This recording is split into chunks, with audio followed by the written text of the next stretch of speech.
In the quiet hours of a cool autumn night in Colorado Springs, 19-year-old account manager Wendy Hilton is headed home. She was pulling into the parking lot of her apartment complex. It's the middle of the night, it's dark. Wendy heads toward her designated parking spot. The lot is empty and eerily quiet.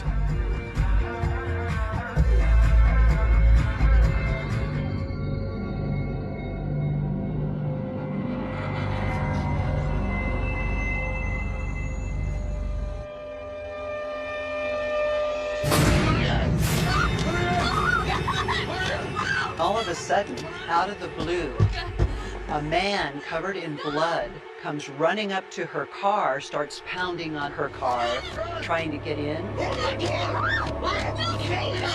Wendy manages to lock her doors before the deranged man can force his way in.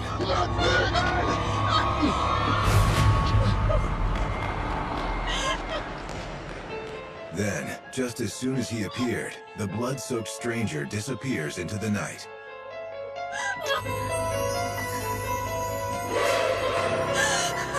With the would-be attacker gone, Wendy's attention turns to the battered man splayed out in the parking lot. She gets out, and that's when she sees blood running all over the place in the parking lot. She can see that he has been gravely wounded, injured. Oh my God. More blood probably than she has ever seen in her life. Oh God.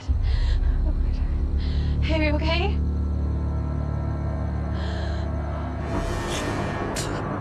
Oh my God. Somebody help! Somebody help!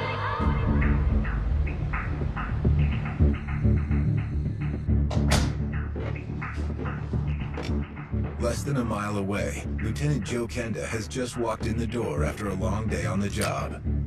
I took my gun off and put it on a counter. I was going to make myself a drink, which sounded like a terrific idea at that particular moment. A small, neat Irish whiskey. Very pleasant. I get a glass out of the cabinet, and the phone rings. Well, I know who that is. Hello? This is Kenda. The worst moments for call out is when you haven't even gone to bed yet. Right? It's like, come on, can I have 5 minutes? What do you think? And the answer is no, you can't. Put the gun back on, walk out the door.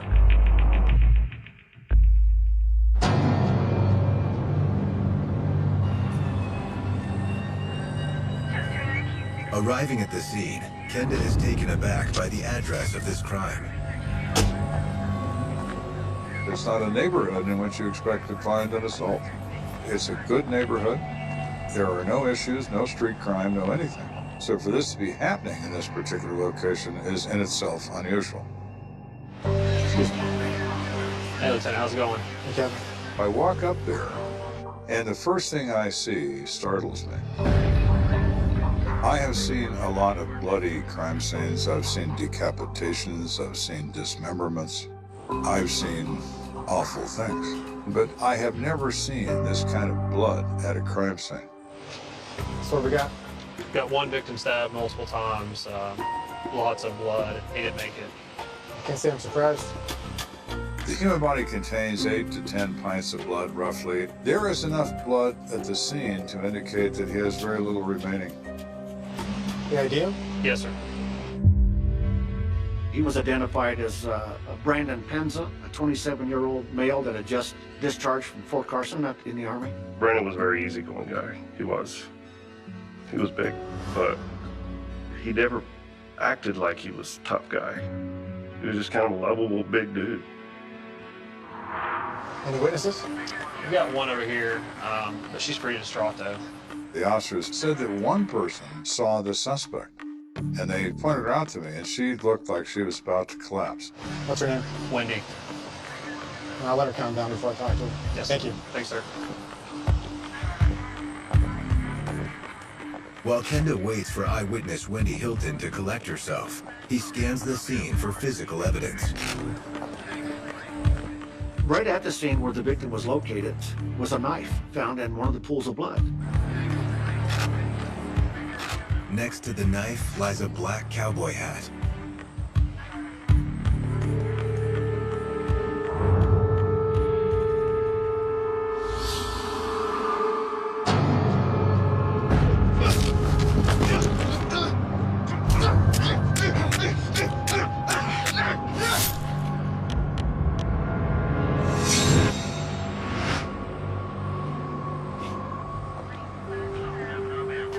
While CSIs photograph the scene, Kenda takes a closer look at the likely murder weapon.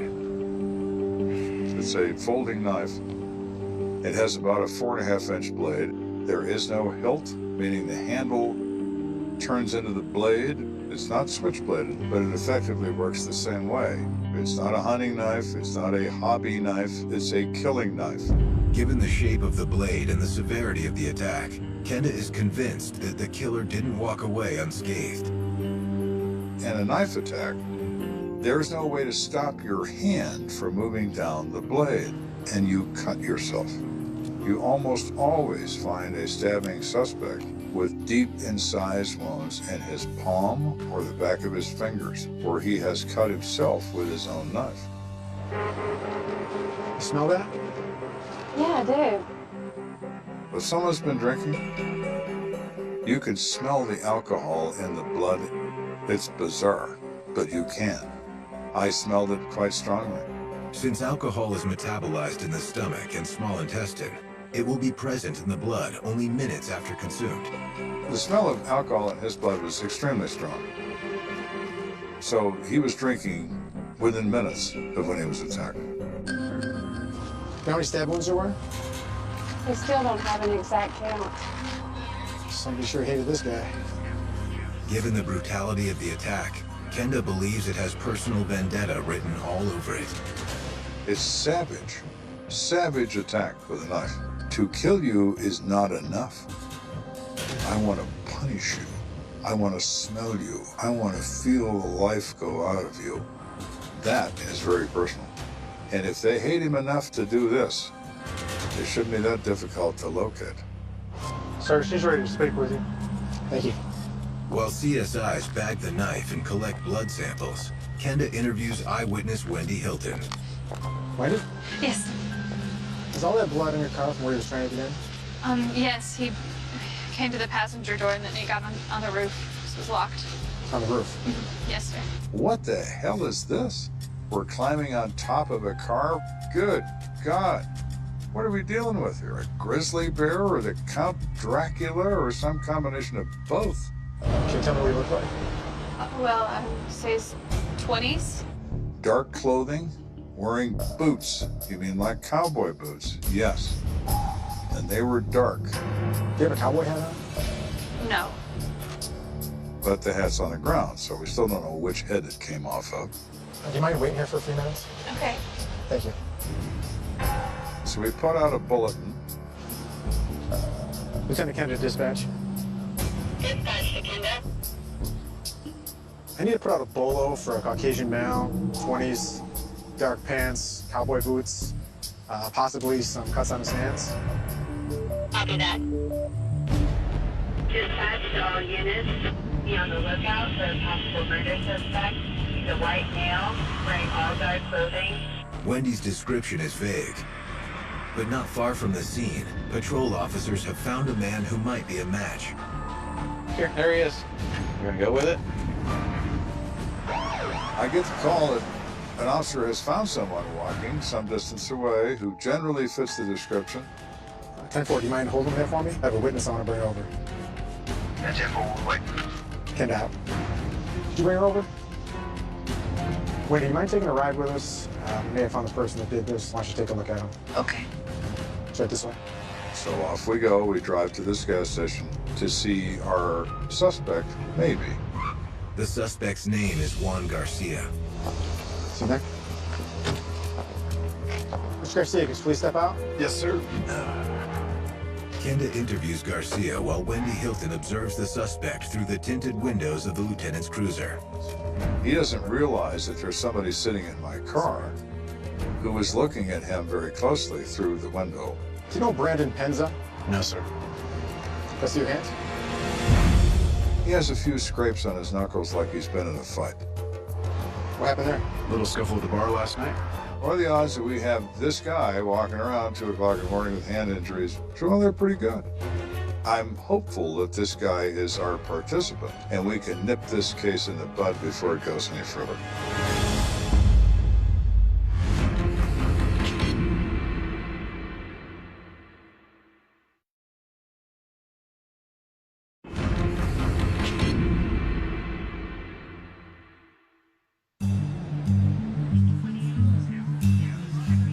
So at this point, we have one of the most grisly crimes I've ever seen, perpetrated by someone who is over the edge enraged. And we have a general description being met by someone a policeman has found walking around in the area with hand injuries. This is promising. We have our only witness that has seen this person. We tell her we're going to park this car in such a way as you can see him. Hang out there for a second. Tell us whether it's him or not. What do you think, Wendy? No, that's not him. You're right, Wendy, it's not. When I walked up to him, he was too clean for my taste. He has no incised wounds, meaning coming from a blade. He's not hurt as he should be hurt if he did this. Seriously, I apologize for the inconvenience. You're free to go. Thank you. Good night. Want to hook him? And with that, Kenda's one and only suspect is scratched from the list. I'm thinking, okay, that didn't work. Great, let's think up something that is gonna work. Thankfully, Kenda doesn't have to wait long for a new lead. Hey, LT, just got a radio call from a sergeant on patrol. I think we need to check it out. What is it? The caller said that, well, he was Brandon's roommate.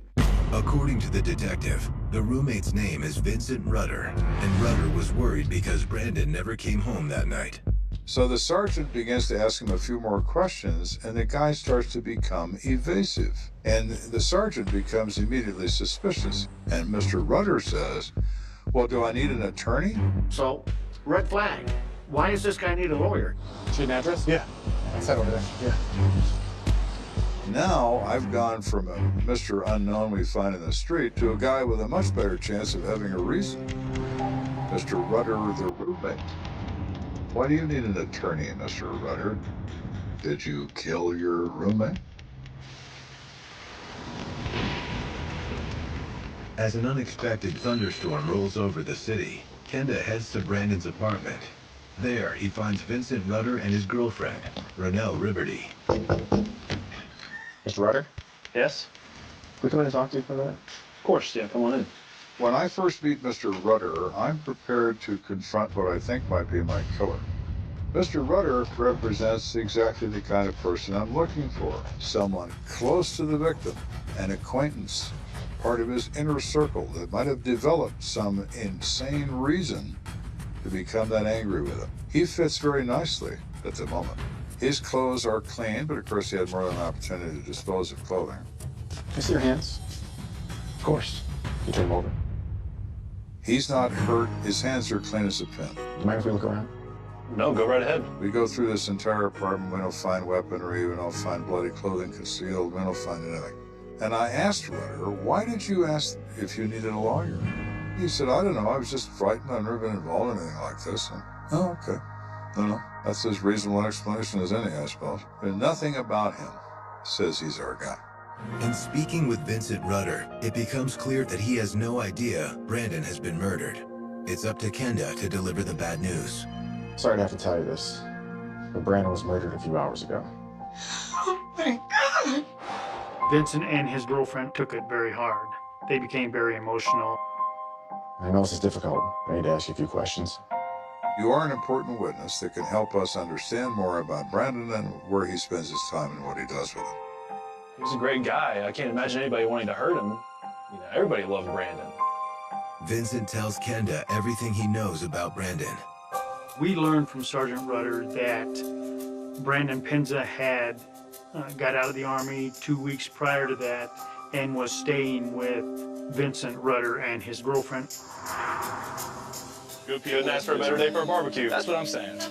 One of his goals was to go to Kansas to be near his girlfriend. He just wanted to start his life over again after his life in the military. He was trying to figure out what he was going to do now. When you get out of the military, you ain't got a clue what the hell you're gonna do. And that don't go very well over in the civilian world. So it is scary. Brandon had a group of friends from the military who were like his family. Oh, Brandon, she got a dog before I did?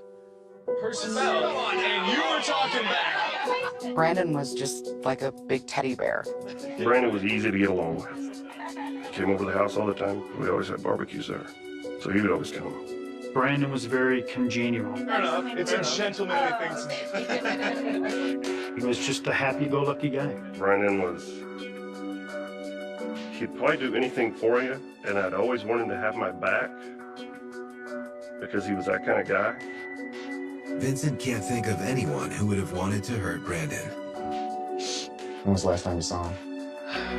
I don't know, maybe midnight? Vincent Rudder told police that Vincent and his girlfriend and Brandon, like they always did on many Thursday nights, went to the Rodeo nightclub. The Rodeo nightclub was one of the local country and western nightclubs in Colorado Springs. Hey, slow down, guys. Sit down. I got the first round. You sure? Yeah. They were both kind of cowboys, and they liked the cowboy western music. So, hey, full business. Kenda and his men wonder if alcohol might have sparked some sort of incident. I consider alcohol liquid courage. People do things that they wouldn't normally do when they're intoxicated or under the influence. Yes. Thanks, Brandon. Got you guys, man. Alcohol is an advancing agent in emotion. So when you put young people in a bar, blood runs hot. Mix in a little booze, and what would be a minor event that everyone would laugh off becomes a life and death struggle. Did you have any kind of confrontation with anyone while he was there? He did have this discussion with this Hispanic-looking guy. Sorry. Back off, man. Listen, it's my fault. I'm sorry. I'll walk away. I'll step off. All right, we good? Are we fine? Jeez. What's up, guys? Hey, what's going on? Oh, really? It was nothing. It was nothing. It was stupid to talk about. Do you know who this guy is? No, but he seems like the drug dealer type of guy. Did Mr. Penza use drugs? I know of. I'm hoping beyond hope it's not drugs. Drugs creates enormous problems in investigations. We'll let yourselves out. Thank you. So what does it give us? Well, we have somebody that exchanged unhappy words with our victim on the night he is murdered. That's significant. Whoever could do this has already done it once. What's to say they wouldn't do it a second time? We need to find this guy.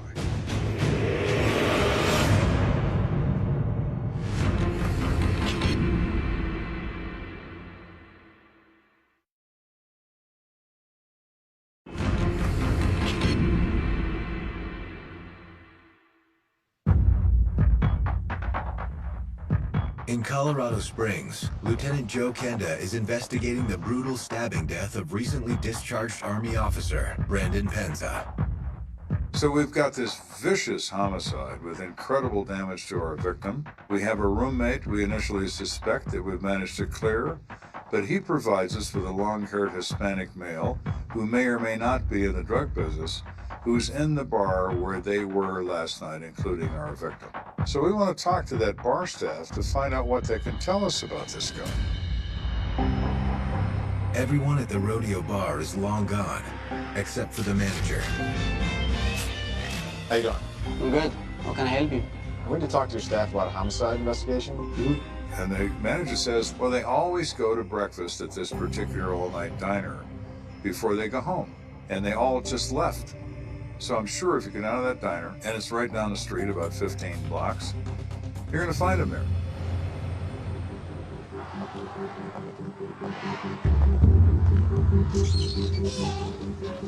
Hi. How you going? Good, how are you? Good. Did the employees of the rodeo nightclub come in here? Yes, sir. They're right over there. Both those tables? Yes, sir. All right, thank you. You're welcome. And here is 2 tables worth of employees sitting there. They know we're the police when we walk through the door. And everybody gets very busy looking at their scrambled eggs. Does everyone here work at the rodeo nightclub? Yeah. Oh, yeah? You know a guy named Brandon Penza? Yeah. Actually, yeah. He's a good guy. He's a regular. Many of the people there know his first name. He's a nice guy. He never causes trouble. Is he wearing a black cowboy hat tonight? He's always got that hat on. What kind of crease? They are creased in certain ways that describe the occupation of the wearer. The rancher crease, the lineman crease. There's all kinds of creases in cowboy hats.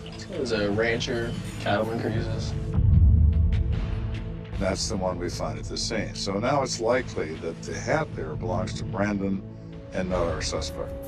The staff of the rodeo bar remembers Brandon and his hat, but none of them recall seeing a Hispanic man with long hair. See, we don't get a lot of guys with long hair in here, and these are all cowboy types, and they don't have long hair, so nobody remembers that guy. It seems like the investigation has hit another dead end, but Kenda has one other question. Does the bouncer come in here also? Yeah. It's like right there. You just got here. Okay, thank you. There's 2 people that are the best people to talk to in bars. The bartender, because he pays attention to who's with who. So if it's a relationship case, the bartender's your guy. If it's a trouble case, a fight, a disturbance, a shooting, the bouncer's your guy. Because his job is to see trouble. Excuse me. You bouncer at the rodeo? Yeah. Can I ask a few questions? Sure. Like his colleagues, the bouncer can't recall seeing a long-haired Hispanic man at the bar that night. However, there was another man who caught his attention. This is a blonde-haired guy. He, something about him didn't like. His demeanor was way off, trouble, you know. Went to pat him down, and he had a knife on him. He remembers a guy coming in with blonde hair, wearing a jacket. Pat you down. You got anything on you? Yeah, I got a knife in my left back. He reaches in his left rear pocket, takes out a knife. He doesn't know what brand it was, but he knows it's a killing knife. It's not a hunting knife. It's not a hobby knife. It's a gravity-bladed knife used for personal defense or personal assault. He thinks it's expensive. He thinks it's probably razor sharp. The bouncer's description of the knife matches that of the one recovered at the crime scene. So that interested me. Could our blonde-haired guy be the guy? He could be. He's got the right kind of knife. Do you know what his name was? No, I sure don't. You know, it's the IDs all night. I carded him before, but he said, I can't tell you his name. I do that 100 times a night. What was he wearing? You know, he had cowboy boots on. But everybody in there wears cowboy boots, including the bouncer. Thank you. No problem. With no other information about his new potential suspect, Kenda decides he needs another look at his victim. I want to go to the hospital and see the body. I want to see the wounds. I want to see the nature of the wounds.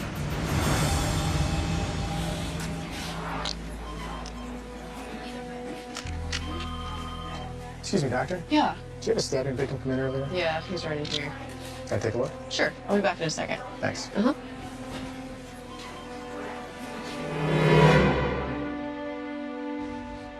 When he arrives at the hospital, Kenda finds Brandon's body in a blood-drenched trauma room. Our victim is laying on a gurney in blood-soaked sheets covering him. And there is blood running off of the gurney and pooling on the floor. That's a lot of blood for one guy.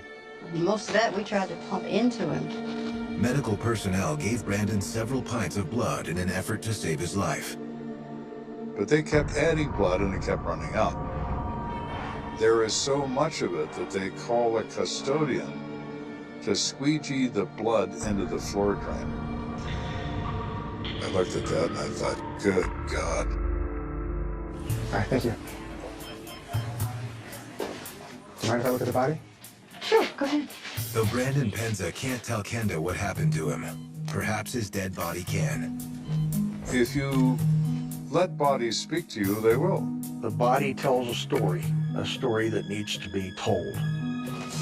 He was stabbed an enormous number of times. We didn't have a count, but just me looking at him, I stopped counting at 50 individual wounds. The final count is 74, but Kenda focuses on Brandon's chest, where he knows he'll find the initial wounds.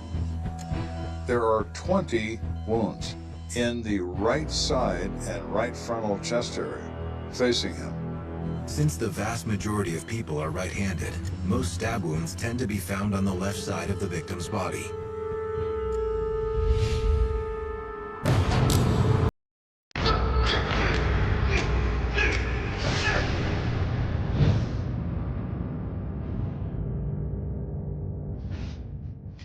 Do you mind if I borrow that? That's fine.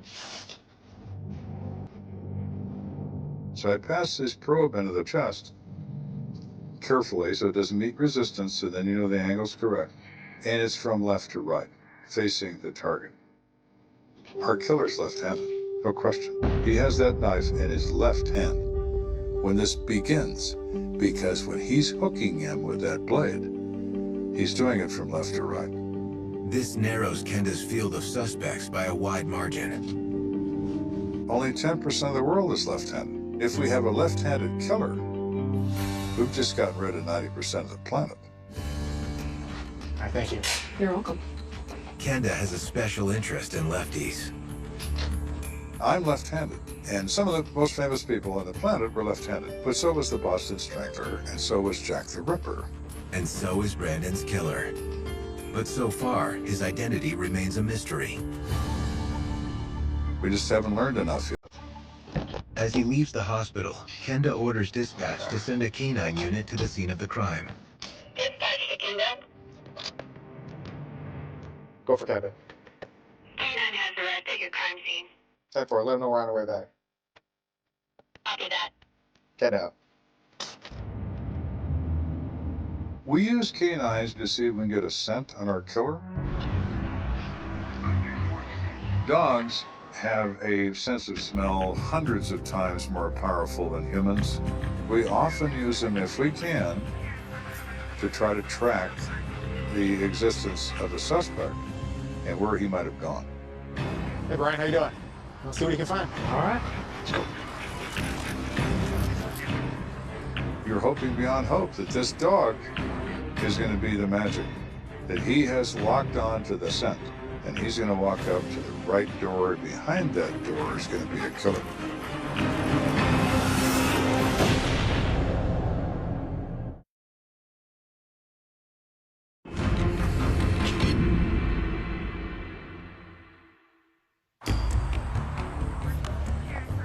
We're investigating this savage, horrible crime. And this young kid who is an innocent person. We've gone through a couple of suspects without success. But now we've reached this canine that might lead us where we need to go. We have the dog pick up a scent just away from the blood, and he starts to track into the complex. Kenda follows behind as the canine and his handler head into the darkness. But after about 100 yards, the dog stops short. So what happened? We followed it to here, but he lost it. And he started to turn in circles. He traced the scent to the area of the parking lot, and it got confused for him with other scents, with the wind picked it up and took it. When he started turning, I knew we were done. With no other leads to go on, Kenda starts circling too, mulling over every detail of the crime. I still believe, because of the level of violence, that this has to be personal. There's going to be someone he's had a long-standing dispute with. I just don't know who that is. I can't seem to find anybody he's ever had a dispute with, let alone a long-term one. The investigation may be at a dead end, but within the hour, the sun rises over Colorado Springs, shedding new light on the crime scene. Everything is bright as can be, and we can see everything clearly. And there's a detective, one of my detectives, who's walking in there. Now, he's been in this complex 10 times, but he's been in there in the dark. But now he can look around. Hey, LT. What Kenda's detective finds breaks the case wide open. What have you got? Got some blood over here. He's walking along the sidewalk and he sees directional bleeding, teardrop-shaped drops of blood. Kenda knows that when someone is bleeding and walking, the blood drops in the shape of a tear. Could this blood belong to the blood-soaked killer? Looks like it's headed that way. All right, let's see where it goes. The larger portion of the teardrop is the direction of travel. The trailing point is the direction from which the blood came. You guys, got a blood trail. Detectives follow the trail of blood closely, cautiously. You know what I hear? You can see blood going down the sidewalk. You see blood going up the stairs. You see blood smears on the wall of the outside wall of the apartments. Kenda and the team follow the trail all the way to the door of apartment J. There's blood on the door. Need all additional officers up to apartment J. It's got blood all over it. There's blood on the doorknob, blood on the door, smeared blood on the door frame. The blood on this door tells Kenda one thing for certain. My man is on the other side of that door. He might be dead, but he's on the other side of that door. Our intentions were we were going to get in that apartment one way or the other. This could go either way. This person could be in there destroying evidence of the crime. They could be dying from the bleeding. Or the killer could be preparing for a deadly showdown with Kenda and his men. Now the question becomes, has he traded his knife in for a gun? We're prepared to shoot whoever it is that opens it if he's armed. Is everybody ready? Go ahead now. Police, open up! We knock like only the police can with a anodized aircraft aluminum flashlight. It's a knock that will wake the dead. Police, open up! No response. Everybody knows, nobody has to say, this is the moment. What happens next may determine who lives and dies here, including us. We need to be ready for this. As we're about to kick the door opens.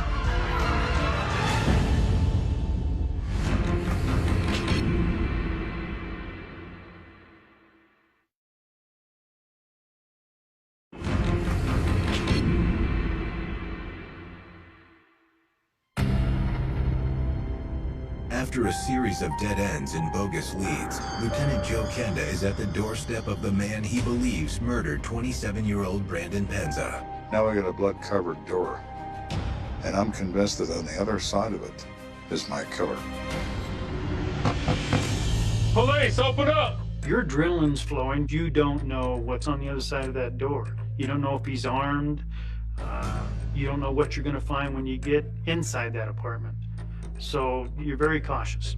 As we're about to kick the door opens. It's your hands!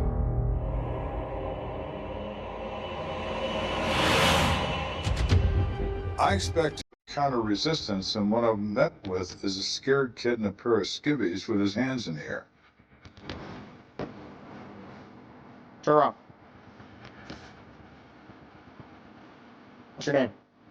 Kevin Gooley? You know why we're here? No. There's been a stabbing out here in this parking lot, and a blood trail leads from that stabbing right to you.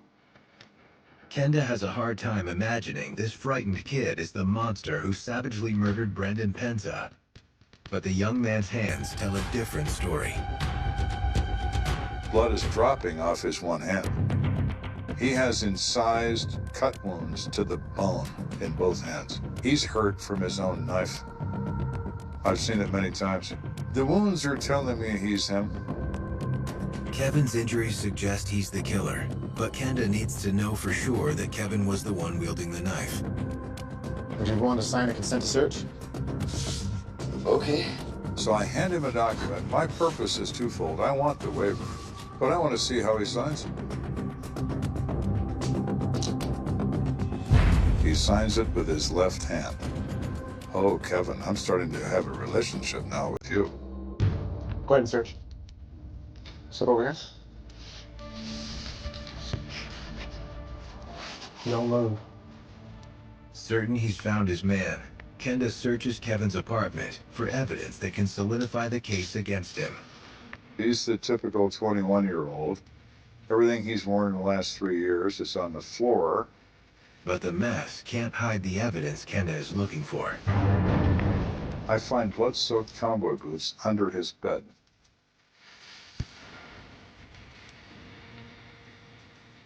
Kevin, these your boots? Yeah, but I hardly wear them. Oh yeah? Why not? They hurt my feet. Do they make your feet bleed, Kevin? Does it seem to have blood all over? Turn back around.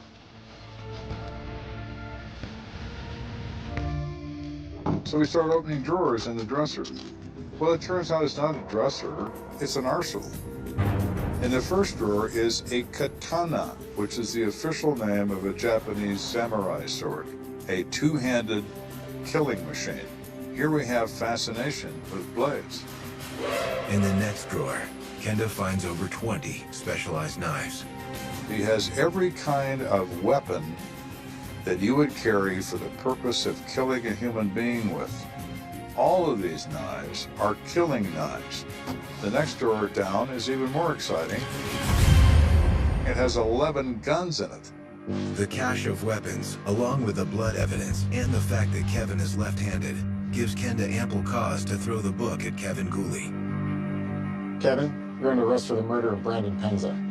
We should take him to the hospital first. Yes, sir. They scoop him up. We're going to treat him medically, and then we're going to take him to the major crimes unit and park him in an interrogation room. You want to wait here for crime scene? Sure. All right, thank you.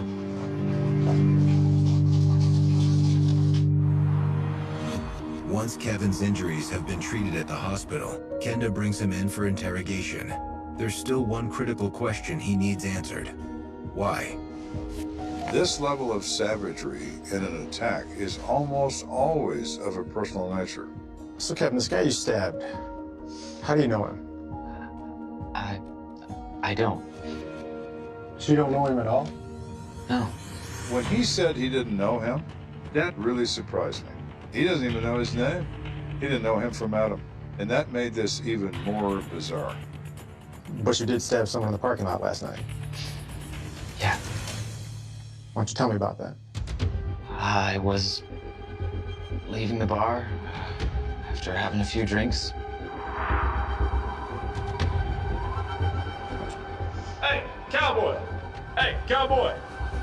He said that he had gone to the rodeo nightclub, and while he was walking home, he was approached by an individual who asked him for money. Hey, cowboy! Leave me alone. He said that gave him cause for alarm. Why is this guy asking me for money? But when Kenda presses Kevin on what incited their encounter, his story changes.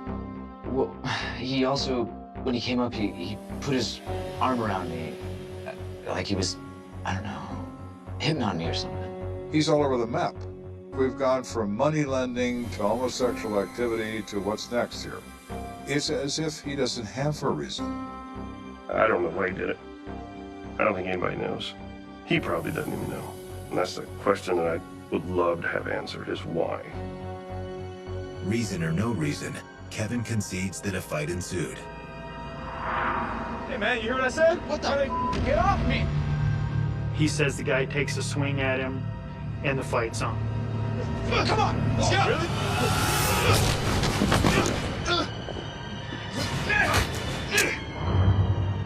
Why'd you stab him? I don't know, I freaked out. He got scared because the victim was on top of him. So he knew he had his knife in his coat pocket. So he reached into his coat pocket, pulled his knife out, flipped it open, and started stabbing.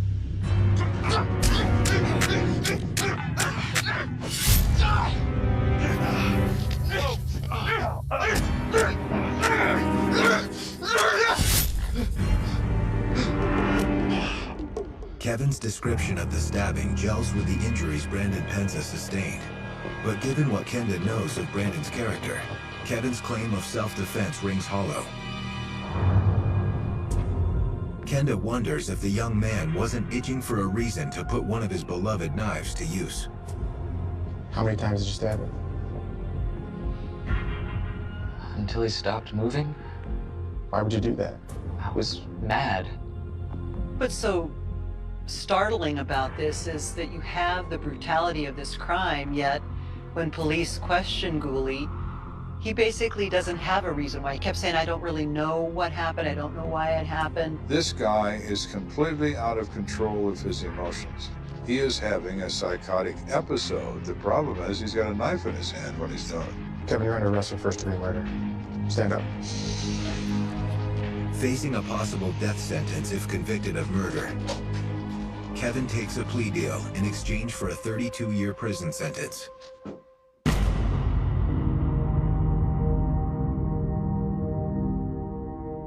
He's in prison to this day. But it's hardly consolation for Brandon's loved ones. The victim's family and friends are affected for the rest of their lives. There are no winners in this. There are only losers. And that is tragic. I can't make sense of what's happened to him. Right now, Brandon would be 47 years old. I'm sure he'd be married. He didn't get a chance to have that kind of life. And that's pretty sad because I think he had a lot to offer. It just doesn't make sense. Brandon, being the happy-go-lucky guy he was, walking home, and before the night ended, he had 70 stab wounds in him. Make sense of that. Cases like this drive home the point that, in point of fact, life is random. No one likes to think about that because it's scary. That you could walk down a street and bump into a guy in a parking lot who happens to be deeply disturbed. Can you explain this away? No. Can you tell me I'll never meet this guy? No. Let's hope you don't. The first time the city realized someone could vanish in plain sight, it wasn't the screaming sirens, or the yellow tape snapping in the wind. It was the silence that came after. The kind of silence that clings to elevator mirrors and subway windows, the kind that follows you home and sits at the edge of your bed like a second shadow. New York, 2008. A year that still smelled of hot brake dust and roasted nuts. A year when the lights of Times Square were bright enough to bleach out the stars, and yet one ordinary Tuesday night, a single woman walked out of her building and simply stopped existing. No ransom call. No farewell note. No body. Just an absence so clean it felt engineered. Her name was Lena Hart. 29. Photo editor. The kind of job that trained your eyes to catch what other people missed, the blow of a hand at the edge of a frame, the ghost of a reflection in glass. The kind of job that made her careful, skeptical, impossible to fool. Which is why the last confirmed image of Lena Hart, captured by a lobby camera in a building on the Upper West Side, has haunted detectives for years. She steps through the revolving door at 9:42 p.m., pauses like she's listening to something only she can hear, lifts her chin as if she's tasting the air, and then she smiles, quickly, politely, to someone off camera. Someone the lens never shows. Then she disappears into the night, swallowed by the avenue, and the tape rolls on without her, the city continuing like it always does, indifferent, relentless, alive. At first it looked like one of those disappearances that resolves itself by lunchtime, a boyfriend fight, a spontaneous trip, an overnight bender turned into an embarrassing apology, but by the second day, Lena's phone went dark, her MetroCard stayed untouched, her bank account froze in place like a heart that refused its next beat. Friends called her name into voicemail. Co-workers emailed deadlines into the void. Her mother, back in Rochester, started dialing hospitals with a voice that didn't break until she hung up. The missing person report landed on a desk with hundreds of others, but something about it, something about that smile toward the unseen, made the hair on the back of an officer's neck lift. The first patrol car rolled up to the building with the casual impatience of routine, but the concierge, an old man with a stiff collar and tired eyes, didn't speak like this was routine. He said Lena was punctual, almost rigidly so. He said she always wore headphones, but never loud enough that she couldn't hear a footstep behind her. He said she'd once asked him to call her if anyone ever waited in the lobby for her.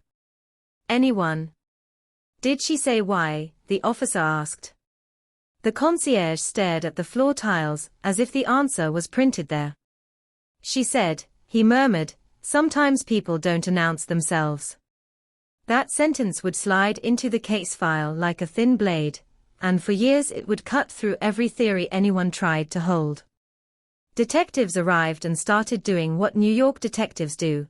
They built a timeline brick by brick. They interviewed friends and lovers and co-workers until every conversation began to sound like a confession. They pulled camera footage from storefronts and traffic poles. They asked the city to speak in its digital language, pixels, timestamps, GPS pings. Lena's day was easy to reconstruct until it suddenly wasn't. She worked late at a studio in Chelsea, arguing over color correction, laughing with a colleague about a terrible headline, Missing Woman, City on Edge. She left at 8:17 p.m., took the C train uptown, surfaced at 86th Street, bought a bottle of seltzer and gum at a bodega, and walked home with her shoulders tucked against a gust of October wind. The bodega camera caught her clearly. Hair in a loose knot, black coat, tote bag hugged close, eyes scanning the counter display like she was looking for something that wasn't there. At 9:11, she swiped into her building. At 9:42, she walked out. The 21 minutes between were a blank corridor, a pocket of darkness in a well-lit day. When detectives went up to her apartment, they expected chaos, the frantic half-packed suitcase, the ripped drawer, the struggle marks, but the place was unnervingly calm. A mug in the sink. A laptop open on the desk. A camera memory card beside it. On the screen, an image file enlarged to a tight crop, zoomed in so far the pixels looked like sand. The photo was of Lena, taken somewhere she didn't remember being photographed, and behind her, blurred, half obscured by a passing pedestrian, was a figure that didn't belong. A man, maybe in a cap, face turned away. Ordinary enough. Except Lena had circled him with the cursor tool, again and again, as if she'd been trying to trap him inside the lines. Below the image she'd typed one sentence in a document titled Notes, his back. That was it. No name. No details. No explanation. Just two words that turned her apartment into a crime scene and her life into a question. The police combed the building for prints. They pulled her phone records. They looked for ex-boyfriends with tempers, bosses with secrets, stalkers with habits. Lena had an ex, sure, Marcus Delaney, a freelance musician, the kind of handsome that makes you forgive the chaos, yet everyone agreed he was too scattered to orchestrate anything, and he had receipts, a gig downtown, a dozen witnesses. Her co-workers described her as focused, private, not the type to disappear for drama. Her best friend, Nora Kim, said Lena had been off 4 weeks, like she was trying not to show fear in a room full of mirrors. Nora mentioned late-night texts that made no sense. Do you ever feel watched even when you're alone? One message read. Another, if anything happens, look at the photos. Look at the photos. The moment detectives heard that, the case stopped being just a missing person and started becoming something else, something colder. They seized her hard drives, pulled every image she'd edited, every raw file she'd saved. Thousands. Weddings. Street portraits. Fashion shoots. Random city scenes. But Lena had one folder nested deep in her system, hidden, renamed, buried like a bone, that didn't match the rest. Inside were candid shots taken on sidewalks, through cafe windows, across subway platforms. The same figure appeared again and again at the edges. Always half seen. Always out of focus. A cap. A jacket. A shape. In some shots the figure was close enough to suggest intent, like someone trying to stay in her orbit while pretending to be a stranger. In one, taken outside a bookstore, the figure's face was turned just enough that a cheekbone and an eye were visible, dark, sharp, looking straight into the lens as if he knew the camera was a weapon, and he wasn't afraid of it. They ran the images through enhancement software, prayed for a clean angle, a lucky reflection, a readable logo on a hat. Nothing. The city blurred him out like it was protecting him. When detectives interviewed Lena's neighbors, they found the usual collage of contradictions. One woman said Lena kept to herself, another said she always stopped to pet her dog. A man on the 6th floor claimed he'd seen her arguing with someone in the hallway a week earlier, but he couldn't describe the person, only that Lena's voice had been low, controlled, like she didn't want anyone to hear. The building super recalled a complaint. Lena had asked him to check the roof access door, because she'd heard it open at night. He'd checked. It was fine. It's New York, he'd told her. You hear things. The detective who heard that story wrote a note in the margin of his pad. City gaslights you. A search began the way searches in New York always begin, with flyers that multiply like desperate snowflakes. Lena's face on lamp posts. Lena's face on deli windows. Lena's face above subway stairs where thousands of strangers stepped over her eyes without seeing.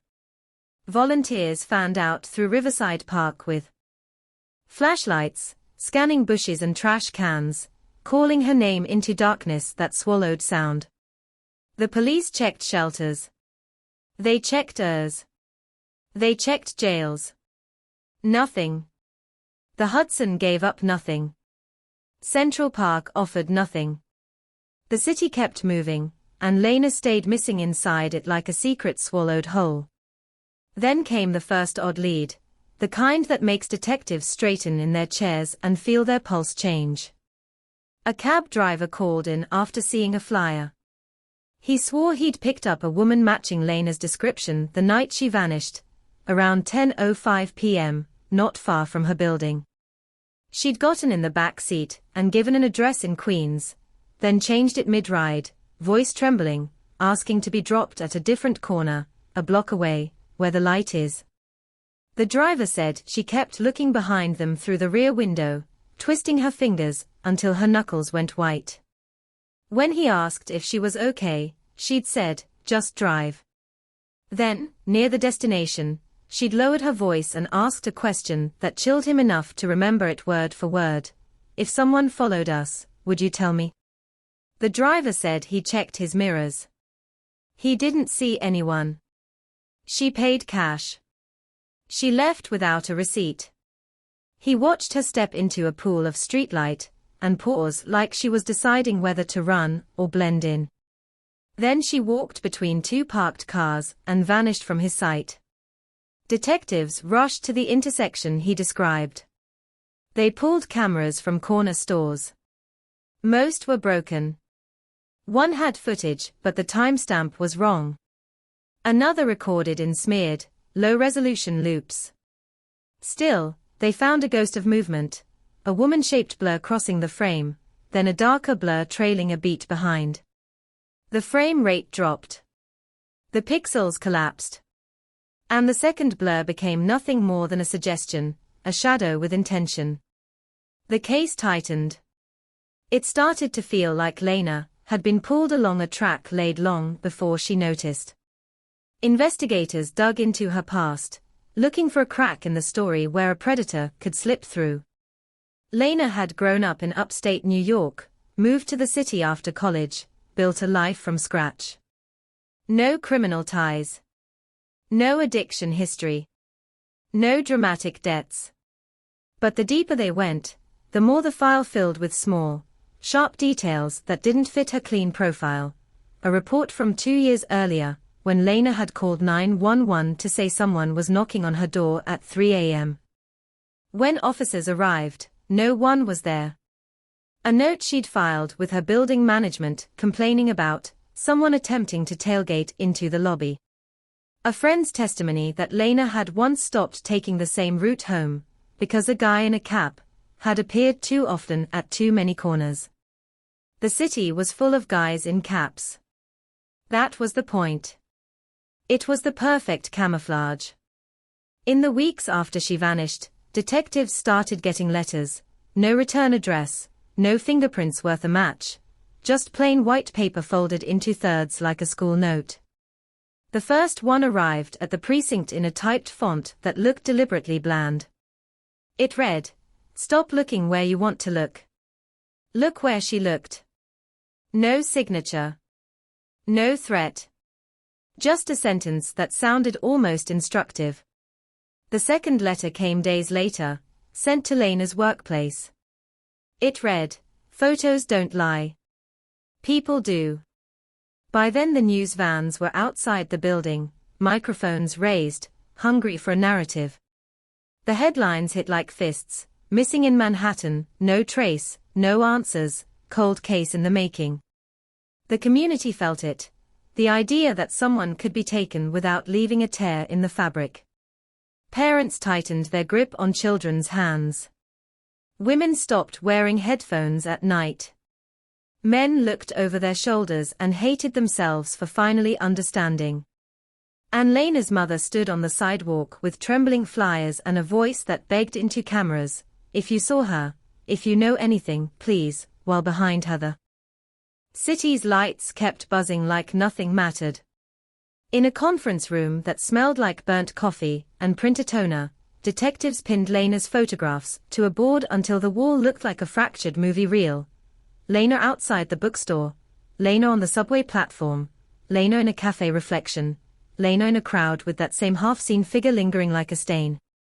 They circled patterns with red marker. They traced dates. They tried to see what Lena had seen. And then, buried among the images, they found the one that made the room go quiet.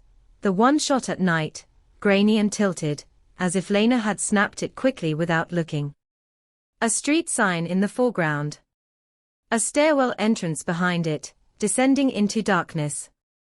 And at the mouth of that stairwell, a face turned up toward the camera at just the right angle, not blurred, not half-hidden, but clear enough to make your stomach drop. The figure in the cap was smiling. Not polite. Not friendly. Smiling like he'd been waiting for her to notice. Smiling like he knew she would. Smiling like the city belonged to him, and she was only borrowing space in it. That smile, caught at the lip of a stairwell like a flare in fog, changed the temperature in the room, because now the fear had a face, and the face looked pleased to be seen. Detectives leaned in until their breath clouded the glossy paper, tracing the angles, the light, the street sign in the corner like it was a map to the underworld, and for the first time since Lena Hart stepped out into the night and dissolved, the case felt less like a missing person and more like a hunt with an intelligent animal at the center. Something that understood attention and knew how to ration it. They pulled the file metadata. Timestamp: 7:26 p.m., 3 days before she vanished. The camera model, her own. No GPS coordinates. No friendly breadcrumb. Just a grainy slice of New York and a stairwell that could have been anywhere the city opened its mouth and swallowed sound. Subway entrances, service tunnels, basement steps behind bodegas, access points to places that were never meant to be part of the public story. The street sign in frame was the only anchor, half-lit, partly blocked by the tilt of the shot, letters blurred into stubborn anonymity. Forensics ran enhancement and got a few more edges, enough to suggest cross streets, enough to give the team a direction, but not enough to make it clean. Clean was the enemy. Clean was how Lena disappeared. They went out anyway, boots on pavement, chasing the outline of a sign through neighborhoods that shifted block to block, where one corner felt like a postcard and the next felt like a warning. In the daylight, the stairwell they found, one of them, at least, looked harmless, a utilitarian descent beside a brick building with old graffiti and newer paint, the kind of place you'd pass without thinking, the kind of place a predator would pick, because the world doesn't look twice. At the top, iron railings cold from the morning air. Below, a narrow set of steps turning left into shadow, lined with damp concrete and the faint metallic smell of old water. A door at the bottom with a keypad. A small, tired camera mounted above it, angled down as if ashamed to watch. The building's superintendent met them with a frown and keys that shook in his hand, swearing the door led to storage and utility rooms, nothing more. The detectives didn't care what it was supposed to be. They cared what it could be. Inside, the corridor was lit by bare bulbs that hummed like insects. Pipes ran along the ceiling. The air was heavy, sealed, stale with dust. There were no blood stains, no obvious signs of a struggle, no miracle confession waiting on a concrete floor. But the space had something else, something subtler and worse: scrape marks on the wall near the door frame, faint lines that suggested something large had been dragged or rolled through, something heavy enough to leave history in paint.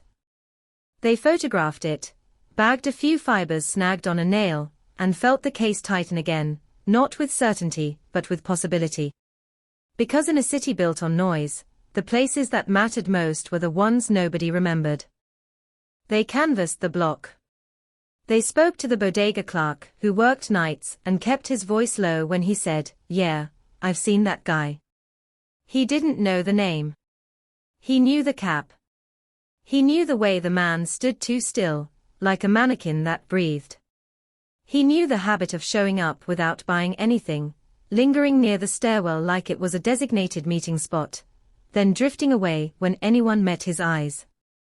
Maybe he's waiting for someone, the clerk had told himself. Maybe he's just strange. New York runs on the assumption that strange is harmless, because if you treat every oddness like a threat, you'd never leave your apartment. The clerk remembered one night, late September, when a woman he couldn't identify, not with confidence, but with the itch of recognition, walked past the window and paused at the stairwell entrance, as if she'd been there before. A man in a cap stood across the street, pretending to check his phone. The woman looked down the steps, then back up, then walked away quickly, shoulders high, pace hard. The man followed at a distance that screamed intention. The clerk didn't call anyone. He didn't want trouble. Trouble had a way of sticking. When detectives asked why he was telling them now, he shrugged like he was shaking off guilt. "You put her face everywhere," he said. "Now I can't unsee it." Back at the precinct, the letter writing began to feel less like taunting and more like a hand on the steering wheel. Another envelope arrived. This one slipped under the door of Lena's mother's temporary apartment in Manhattan, where she'd been living out of suitcases and hope. Typed again. No return address. "You're all looking at the door," it said. "Look at the frames." That word, frames, hit like a spark in gasoline. Lena was a photo editor. A woman who lived inside rectangles of captured time. If someone was speaking her language, it wasn't random.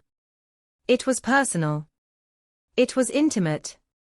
Detectives went back to her apartment and stared at her wall art, her prints, her contact sheets, the framed photographs she'd collected and hung like trophies of memory.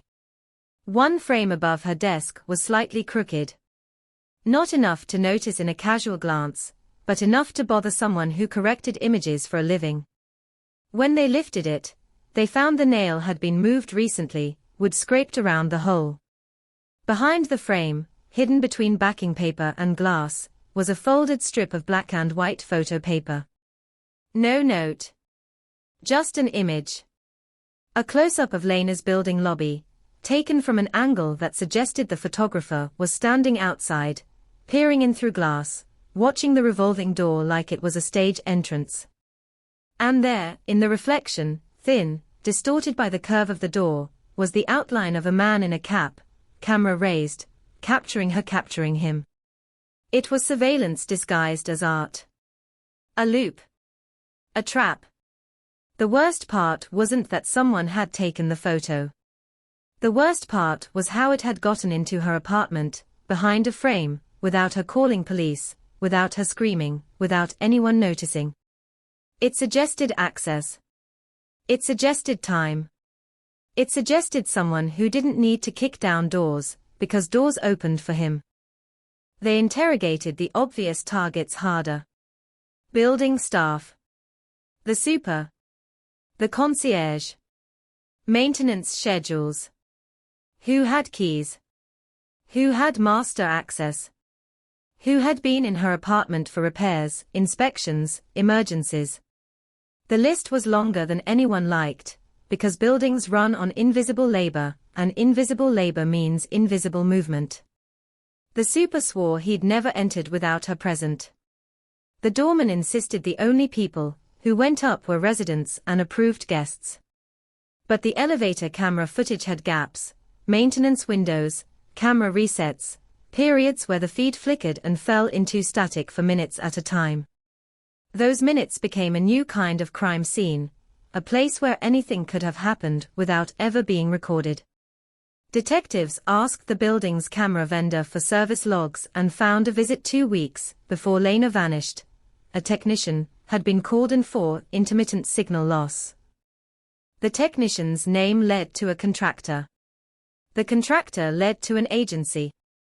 The agency led to a dead end, no record, no employee by that name, an invoice that looked real until you held it up to light and saw the watermark was wrong. Someone had fabricated a repair visit. Someone had walked into that building wearing the costume of legitimacy, and New York had let him pass, because New York always lets the costume pass. Lena's co-workers were next. The photo studio was a hive of creatives, people who worked late, spoke fast, lived on caffeine and deadlines. Everyone had an opinion. Everyone had a theory. One co-worker, Jonah Miles, admitted Lena had been paranoid lately, but he said it like he was ashamed to say the word, because paranoia in a newsroom is usually shorthand for drama. He remembered Lena showing him a cropped image on her screen, the same figure in a cap lurking behind her in a street shot. She'd asked him, "Do you see him?" Jonah had said yes. She'd asked, "Do you think he knows I see him?" Jonah had laughed it off. Lena hadn't laughed back. She said something, Jonah added, voice thinning. She said, "If I disappear, it won't be random." That sentence landed in the air like a dropped glass. Not random. That meant she believed she was being selected, tracked, curated. It meant she believed someone had a reason. The police tried to build a profile from the fragments. A man comfortable near cameras. A man who could blend. A man who understood systems, building access, routine, attention. The letter suggested someone who liked control more than violence, someone who wanted to direct the story and watch people react. That kind of person is rarely impulsive. That kind of person takes souvenirs. And souvenirs mean there might be something physical, somewhere, still in the world, something connected to Lena that hadn't been disposed of because disposing of it would feel like erasing the victory. They searched pawn shops for her camera gear. They flagged her passport. They monitored her social security number. Nothing. Her online presence froze on the day she vanished, like someone had unplugged her life at the wall. Then, almost 2 months in, another lead broke open, not from a tip, not from a confession, but from data, cold and merciless. Lena's cell provider returned a delayed ping record. A brief signal burst from her phone at 11:18 p.m. the night she vanished. Not a call. Not a text. Just a heartbeat on the network, a momentary wake-up before it went dark forever. The ping triangulated to an industrial strip near the East River, a place of warehouses and fenced lots, where the city stores the things it doesn't want to look at. The kind of place where footsteps sound louder because there's nothing else to cover them. Detectives went there at dawn, boots crunching gravel, flashlights cutting through morning mist.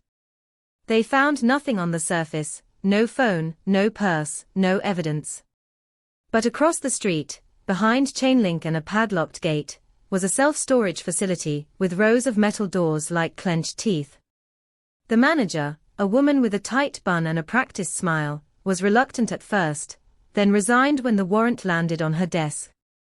They pulled rental records for the past 6 months and found something that made their stomachs hollow, a unit rented under a fake name, paid in cash, signed with a careful, unfamiliar hand, rented 3 days before Lena vanished, 3 days. The same day the stairwell photo had been taken. The same day a smiling face had appeared at the mouth of darkness. It didn't prove Lena was inside. It didn't prove anything. But it connected dates like a thread, and threads in a case like this were rare enough to feel like miracles. They cut the lock. The door rolled up with a metallic scream. Inside, empty. Not empty like someone had forgotten to move in, but empty like someone had cleaned. The concrete floor had been scrubbed. The walls were bare. No boxes. No furniture. No obvious use. But on the ground, just inside the threshold, there was a faint outline where dust had been interrupted, the ghost shape of something that had sat there for a while and then been removed. Forensics sprayed luminol. Nothing flared. They swept for prints. Mostly smudges and old residue. But tucked behind a support beam, taped low, almost hidden, was a small object wrapped in plastic, a memory card. Not Lena's camera brand. Not her equipment. A different format. A different device. The kind of thing you'd only keep if you wanted it found, or if you'd been careless for 1 second in a long line of careful seconds. They bagged it like it was radioactive. They drove it back like it was a beating heart. When they loaded the files, the screen filled with still images, frames, just like the letter said. Frames of Lena. Lena leaving her studio. Lena stepping onto the subway platform. Lena walking down the street with her tote bag hugged close. Lena pausing at a crosswalk. Lena's face turned slightly, eyes narrowed, as if she'd sensed the lens on her. The photos were crisp, professional, shot with a long lens, the kind of clarity that made you feel like you were the one following her. In one image, Lena stood at the entrance of her building, hand on the revolving door, head tilted, and in the reflection behind her, barely visible, was the man in the cap, closer than he'd ever been before. Not lurking at the edge. Not half seen. Close. Close enough to touch her shoulder. Close enough to whisper. The next image was worse. Lena inside the lobby, looking back, expression tight, not smiling now, lips pressed, eyes wide. The last image in the sequence was taken at 9:42 p.m., the same minute the lobby camera captured her leaving. In this photo, Lena is outside, half turned, and the man's hand is visible at the edge of the frame, reaching toward her coat sleeve, fingers curved like a hook about to catch.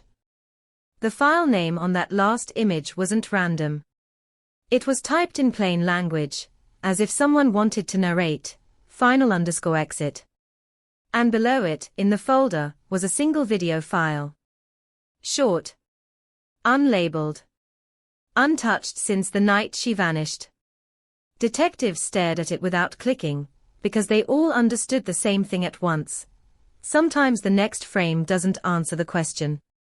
Sometimes it changes the question into something you can't know. The cursor hovered over the video file like a finger over a trigger, and in that fluorescent precinct room, with the air tasting of toner and cold coffee, nobody breathed until the click happened, because everyone understood the same brutal truth. Footage doesn't comfort, it confirms, and confirmation is a kind of violence. The screen went black for half a heartbeat, then snapped into motion, handheld, unstable, the lens hunting for focus the way a frightened animal hunts for an exit. The first thing you heard wasn't a voice. It was a sound you couldn't place at first, a rhythmic metallic rattle, faint but persistent, like a loose chain dragged across concrete, or a gate shivering in wind. Then a muffled thump, then a sharper scrape, and the camera swung, catching a smear of light, an overhead bulb, exposed and harsh, then dropping down, into a narrow field of view that made your skin tighten. The angle suggested the camera was low, near a floor, tilted as if it had been set down or knocked loose, recording without care, without framing, without the polite borders of Lena's world. A boot crossed the frame. Another. Dark souls, work worn. Someone moved past the lens like they owned the space. The video had no timecode, no overlay, no helpful label. Just raw life, and raw life is always uglier than the movies. There was a breath, close, too close, a soft gasp that didn't sound like fear at first, more like someone trying not to make sound. Then a voice, male, calm, not raised, not frantic. The kind of calm that makes your stomach twist, because it means the speaker has rehearsed this moment in his head. You saw me, the voice said, almost conversational, like he was talking about weather. You made it a game. A pause. The boot shifted. The chain sound rattled again. You don't get to decide the rules. The camera caught a flash of movement, hair, dark, loose, and then Lena's face flickered into view for a second, not centered, not posed, but real and unguarded, eyes wide and bright with shock, mouth open like she tried to speak and swallowed the words. The image blurred as she moved, a hand rising toward the lens, then dropping out of frame. She wasn't screaming.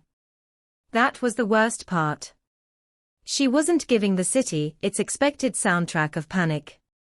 She was silent in a way that felt like a strategy, like she still believed there was a right sequence of choices that could get her back out into the streetlight. The man spoke again, closer now, and you could hear the faint smile in his tone, like he enjoyed the performance of reassurance. Listen, he murmured. I'm not the monster you've been building in your head. Then a soft laugh, quick, humorless. You just made me visible. The video cut out abruptly, not with a fade, but with a sudden blackout that felt like a slammed door, and in the silence that followed, the room filled with a different kind of noise, paper shifting, a chair leg scraping, a detective swallowing hard, trying to pretend his throat wasn't closing. No one had gotten a clear face. No confession. No location. But Lena's presence on that screen, alive, breathing, trapped in a frame someone else controlled, turned the case into something heavier than missing. It turned it into an ongoing act. The first instinct was to replay, to rewind and squeeze meaning from the seconds like water from a cloth, but the lead detective, Sullivan, a man who looked like sleep had abandoned him weeks ago, held up his hand and stopped it, because he knew what constant replay did to a team. It turned investigators into spectators. It turned horror into ritual. They needed to move, not watch. Forensics extracted the audio track and isolated the background sounds, peeling away Lena's breath and the man's voice, listening to the rattle and scrape like it was a secret code. The metallic rhythm became the anchor, the only consistent thing in the footage.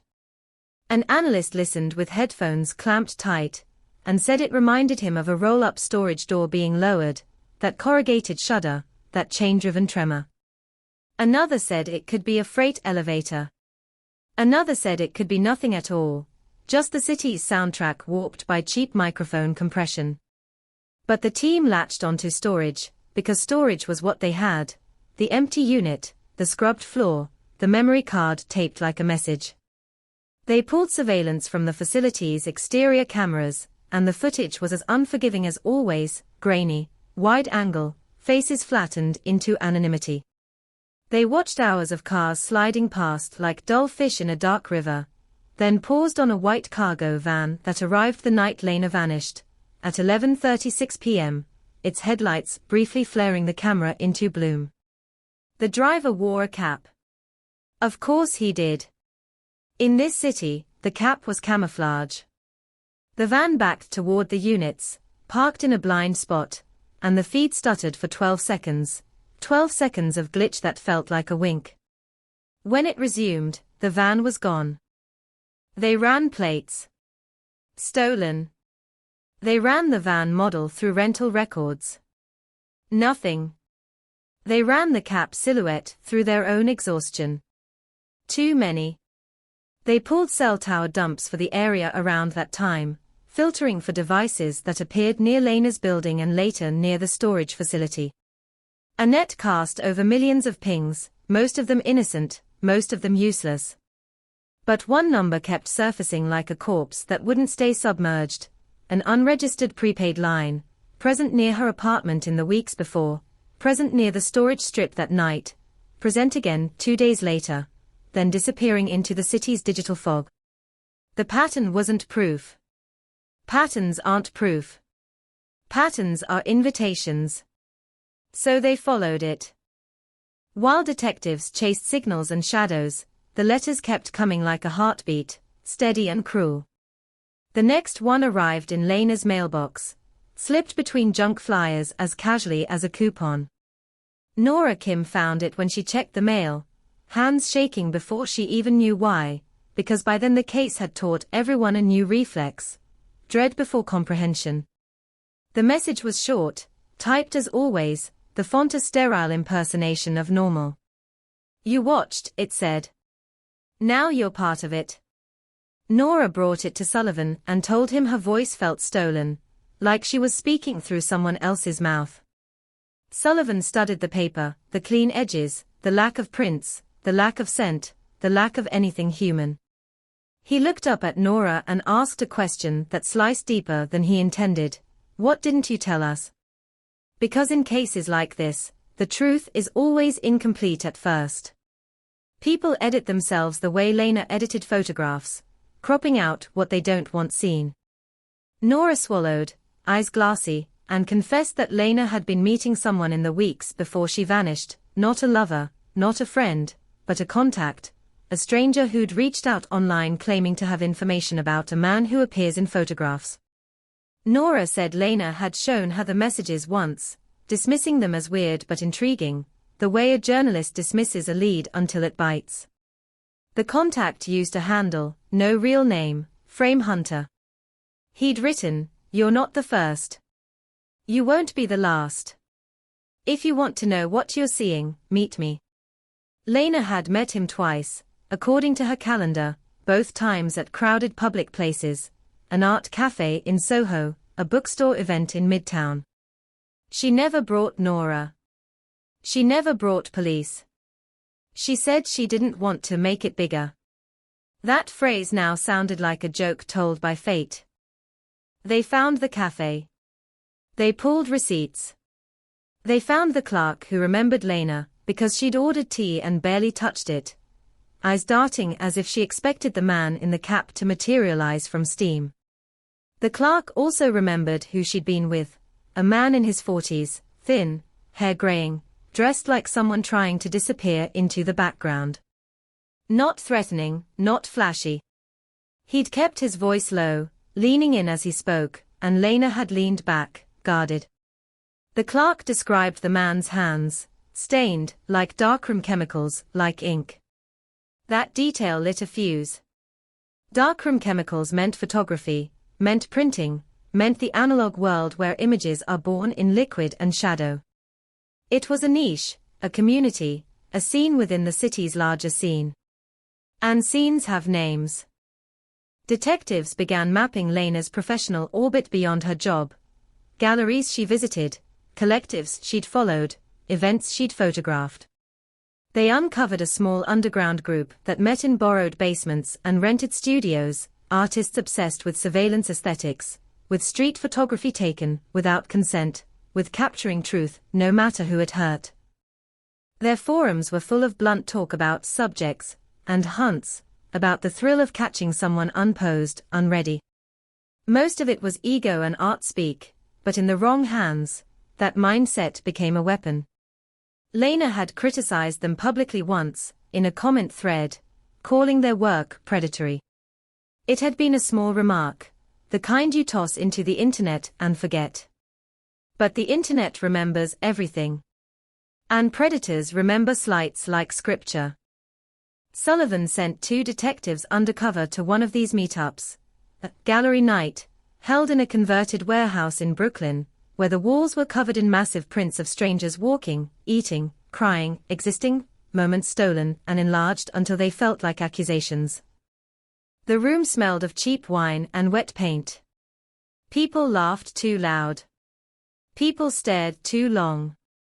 And in the back, near a series of black and white prints shot from a distance, a man stood alone, wearing a cap, hands in his pockets, watching the crowd as if he wasn't part of it.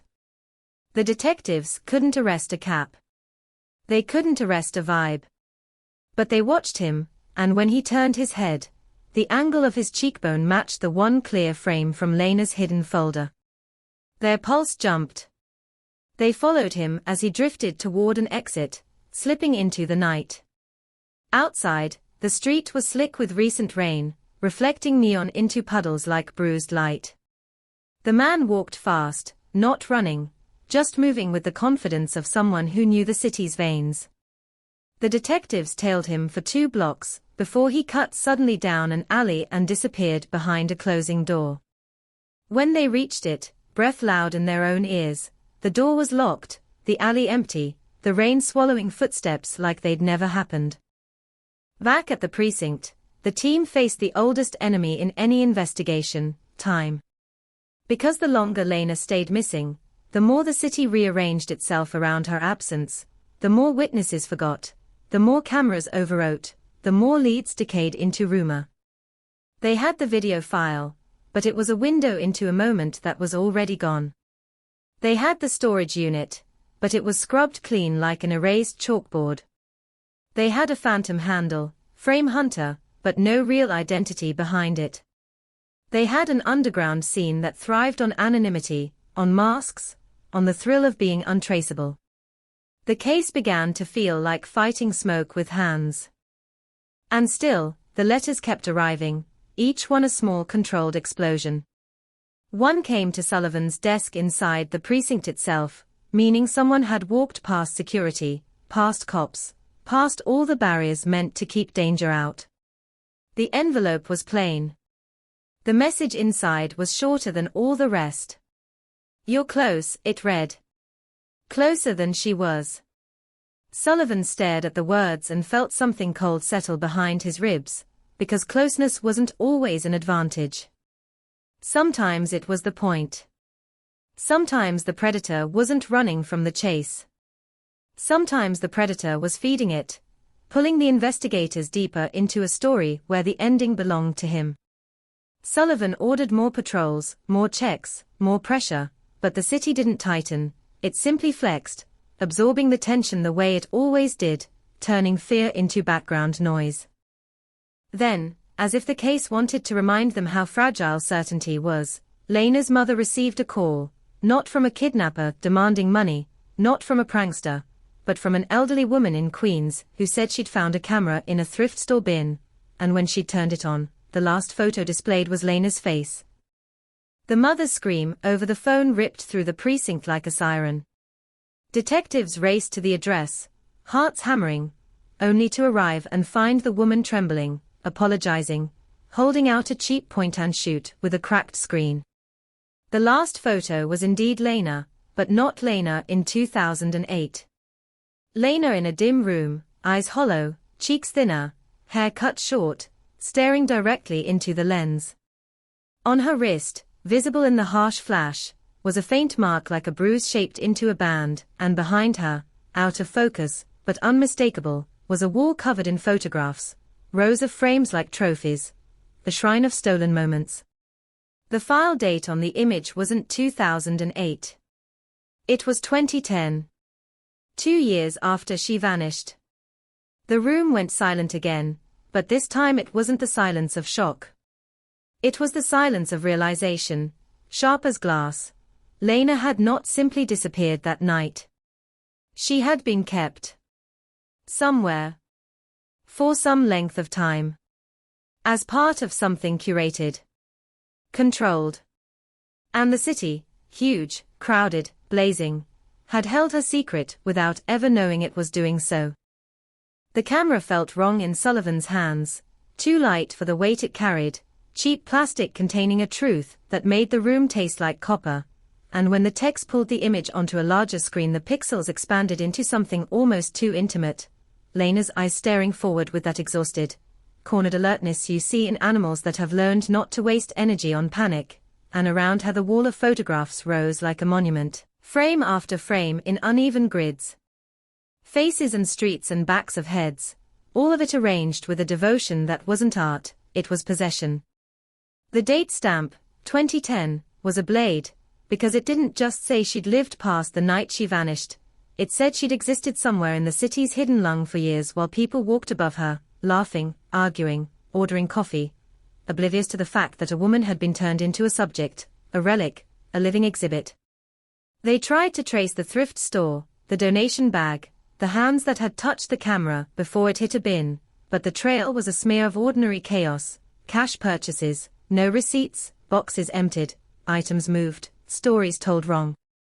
The elderly woman who found it wasn't lying. She was frightened, embarrassed, shaking as if she'd been accidentally handed a live wire. She told them the camera had been buried under winter scarves and dented cookware, and she'd almost tossed it back until she saw the face on the screen and felt the same instinct all New Yorkers have when something breaks the rules of the usual. Don't touch it. Don't look too long. But also don't walk away. Her name was Anya Petrov, and she said something else, quietly, almost apologetically, like she didn't want to sound crazy. The man at the counter, who had rung her up, the man with the thin smile, had been wearing a cap.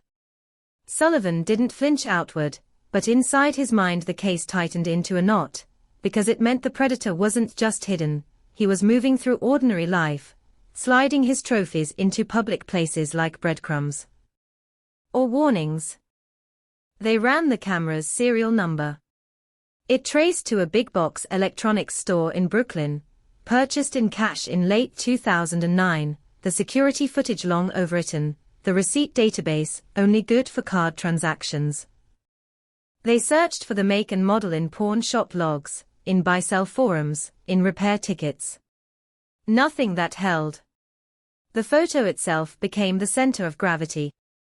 Forensics zoomed into the background, hunting for a clue in the wall art, a reflection, a label, a seam in the drywall, anything that could locate the room.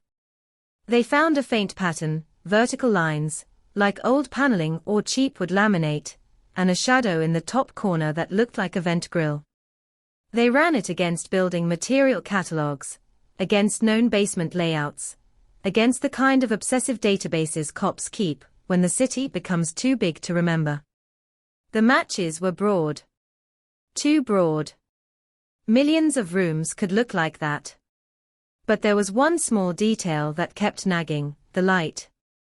It was harsh, direct, the kind you see from a bare bulb, and it cast a particular shadow under Lena's jaw. A hard-edged triangle that suggested the bulb was low and close, like a work lamp, like a photographer's setup improvised in a place not meant for portraits. Someone had staged that image. Someone had made her sit, look, be recorded. And someone had carried the camera out later, and dropped it into the stream of thrift store life, as if to prove the story was real. Sullivan pushed the team harder, leaning into the only thing they could control, pressure. They returned to the underground photography scene, not with undercover softness this time, but with warrants, names, questions that bit. They subpoenaed forum data. They pulled IP logs. They found the handle Frame Hunter had posted from various cafes and public Wi-Fi hotspots, places designed to erase identity. But one login stood out. A brief session routed through a private connection from a small print shop in Queens, a place that specialized in analog processing and custom enlargements. The shop was the kind of tucked-away storefront you'd miss if you didn't already know it existed. Faded signage, dusty window displays of old cameras and sepia portraits, a bell that chimed weakly when you opened the door. Inside it smelled like chemicals and old paper, the air thick with time. The owner, a man named Vikas Rao, greeted the detectives with forced calm, wiping his hands on an apron stained dark, eyes flicking to the badge, then to the door, then back. He insisted he'd never heard of Frame Hunter, never met Lena Hart, never seen a cap-wearing stalker lurking outside. He spoke too quickly, the words tripping over each other as if speed could outrun suspicion. Sullivan let him talk, watched his throat work, watched the way his gaze avoided the back room. Then Sullivan asked, softly, "Who uses your Wi-Fi after hours?" Rao blinked, a small involuntary flinch. No one, he said. It's locked. Sullivan didn't argue. He simply held up a printed sheet of the IP log, a quiet weapon, and watched RAO's shoulders sag like a collapsing tent. Sometimes, RAO admitted, voice thinning, people ask to use the back room. They pay extra. They say they need privacy. Artists. They don't want their work seen. His hands trembled as he spoke. One man, he added, he came late. He always came late. He wore a cap. He never showed his face to the street. He used the darkroom. He printed things. Sullivan leaned in.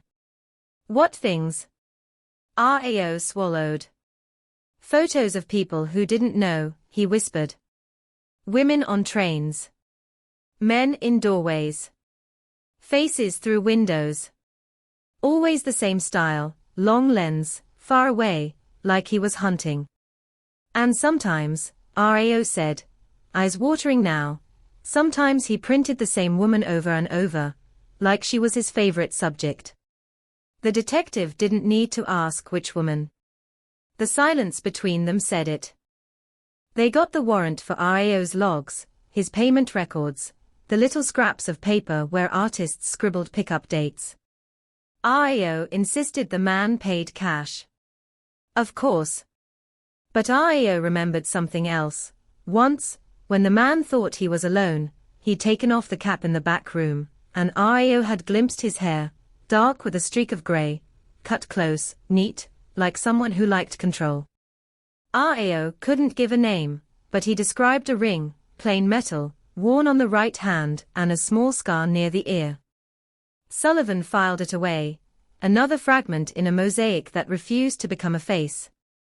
The print shop's security camera, miracle of miracles, still had footage from the last month, stored locally.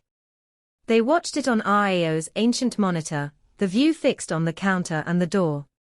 Nothing dramatic at first, customers drifting in, packages exchanged, the bell chiming. Then, at 9:54 p.m. on a Wednesday, the bell chimed and a man stepped in wearing a cap, shoulders slightly hunched, carrying a flat black portfolio. He didn't look at the camera. He didn't glance around. He moved with the muscle memory of someone who'd walked that path many times. He spoke to RAO briefly, the audio was too poor to catch words.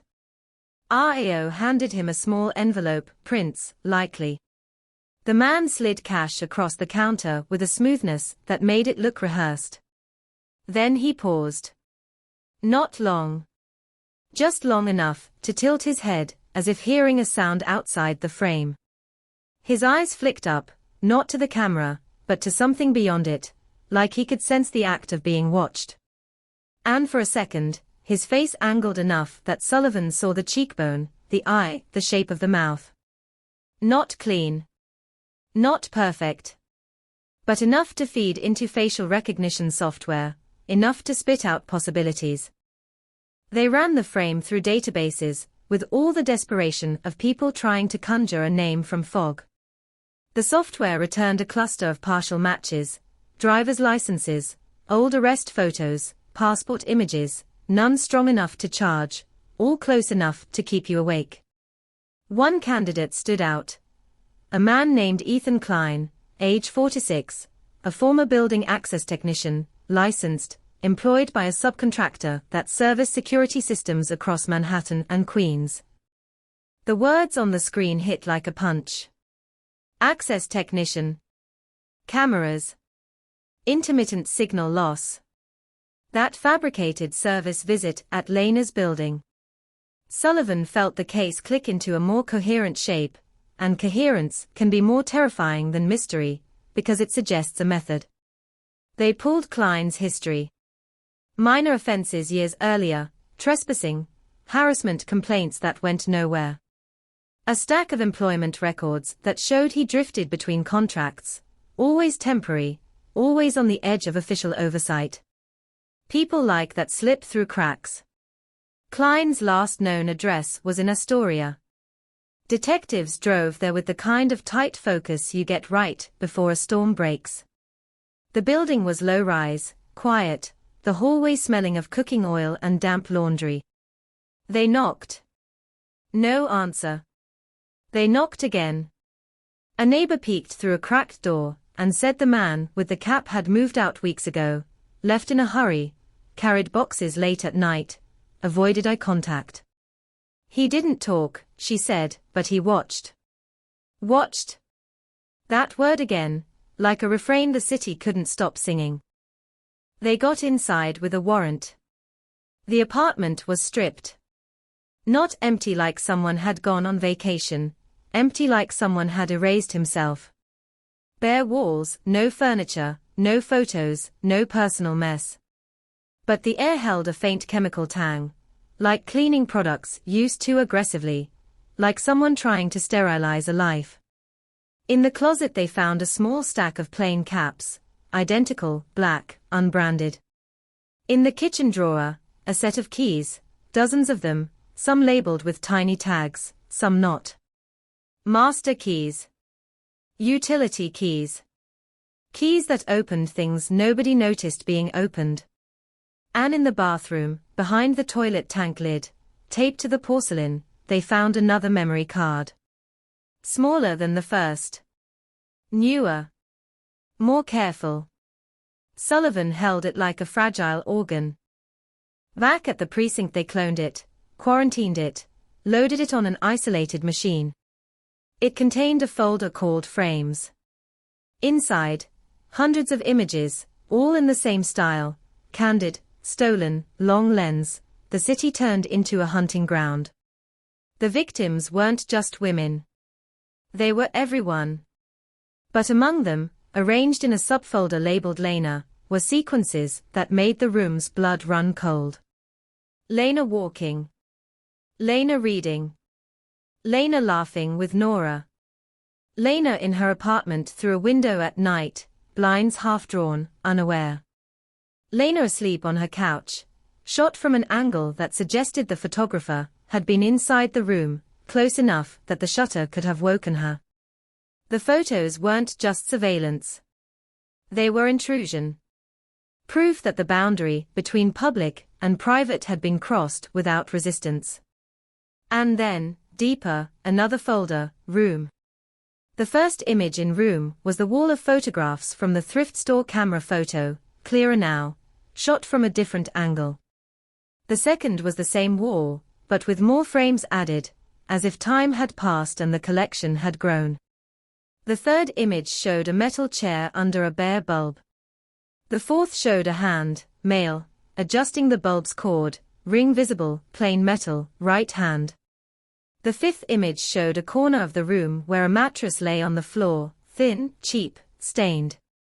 There were no bodies in those shots. No blood. No overt violence. Just the architecture of captivity implied by objects, by angles, by absence. Sullivan wanted to go straight for Klein, wanted to treat the name like a destination, but the case had taught him that names were often masks, and masks were often layered. He ordered a background dig into Klein's contracts, his job sites, every building he'd been assigned to in the last 5 years. The list sprawled across boroughs like a rash.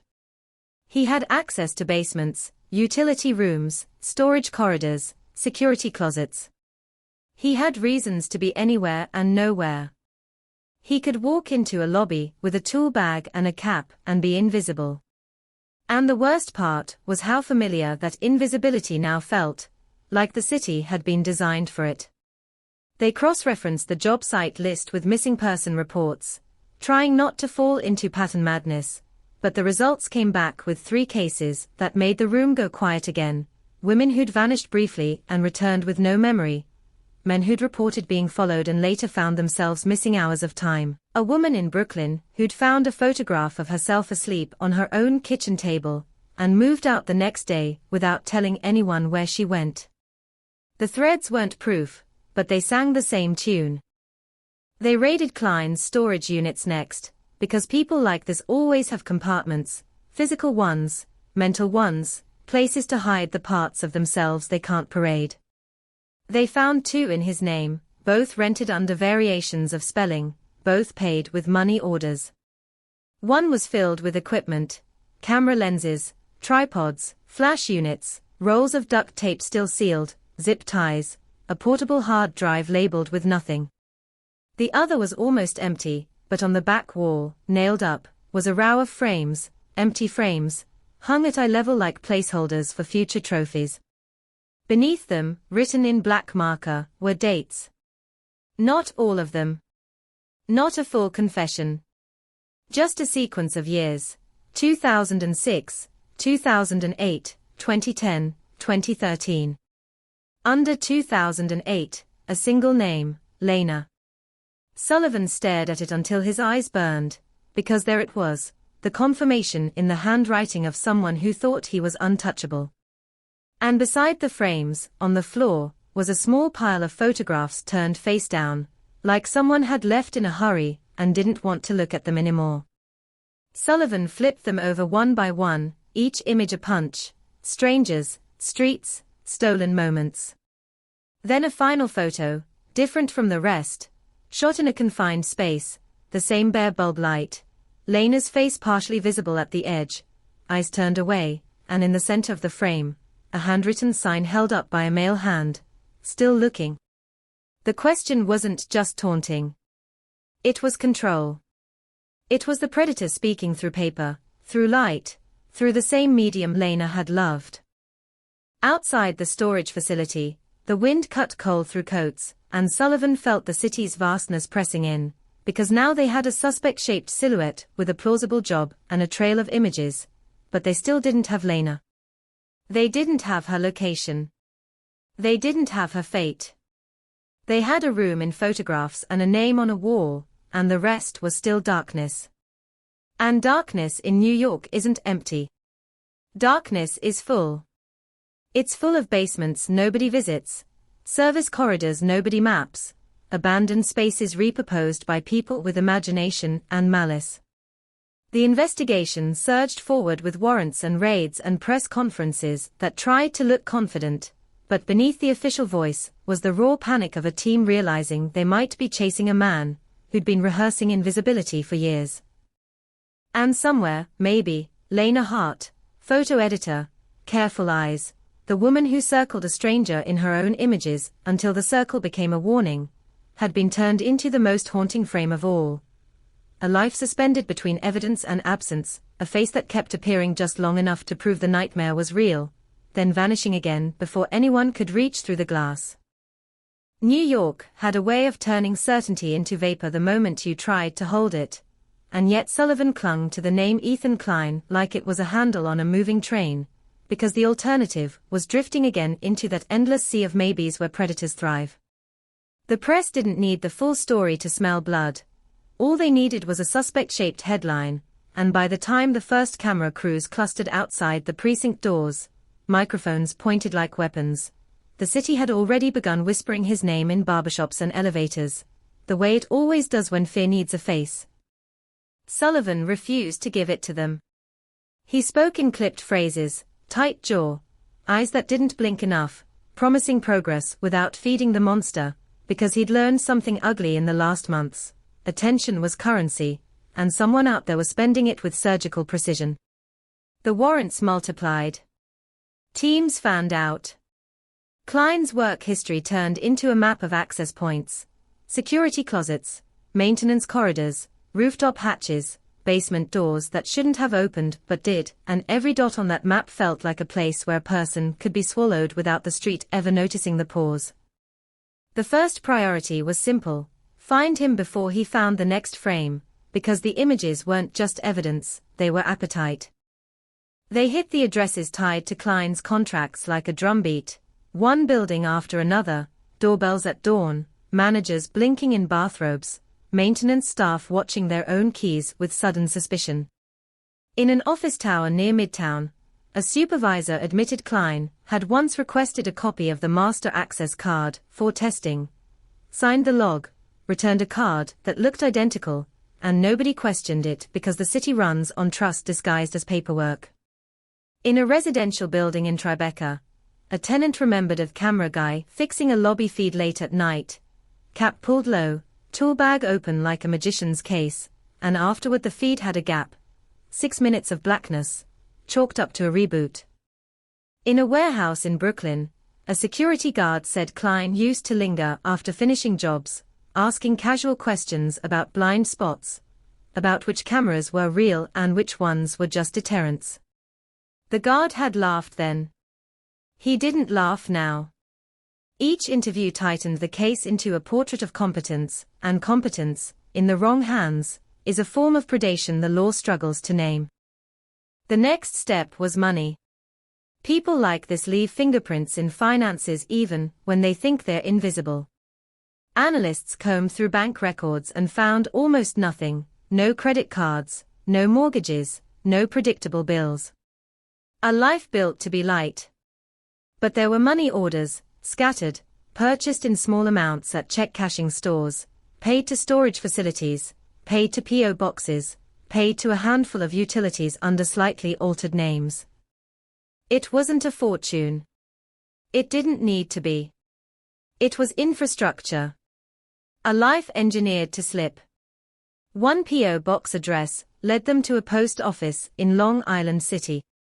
They arrived with a warrant and a postal inspector, who looked tired before the day even started, and when the boxes were opened there was no dramatic treasure, just the debris of a person who consumed information, photography magazines, security trade journals, catalogs for locks and cameras, burner phone SIM packaging, and a stack of manila envelopes, each labeled with a city block and a date range. Inside those envelopes were printed screenshots of street-level maps, building plans pulled from public filings, and, worst of all, cropped photographs of strangers. Not art prints. Not gallery pieces.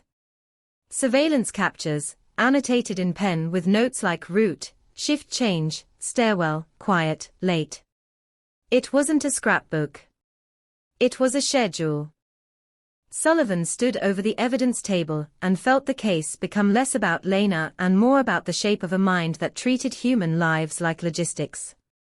He wanted to rage, to throw something, to let the anger speak, but anger makes you sloppy, and sloppiness is what someone like this counts on. He forced himself into stillness and asked a question that the room didn't want to hear. Where was the room in the photographs? Where was the bare bulb?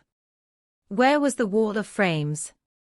Because if Lena had been kept, the place that held her was as much a suspect as the man, and places don't move unless someone moves them. They returned to the storage units with new eyes, not just looking for items, but looking for residue, the faint trace of something living that had occupied a space. Dogs were brought in, K9 units trained to detect human scent, decay, chemical accelerants. One dog paused at the threshold of the scrubbed unit and whined low, nose pressed to the concrete like it was reading a story written in molecules. The handler knelt, murmuring, and the dog led them to a seam along the wall where the cinder blocks met the floor, pawing at nothing.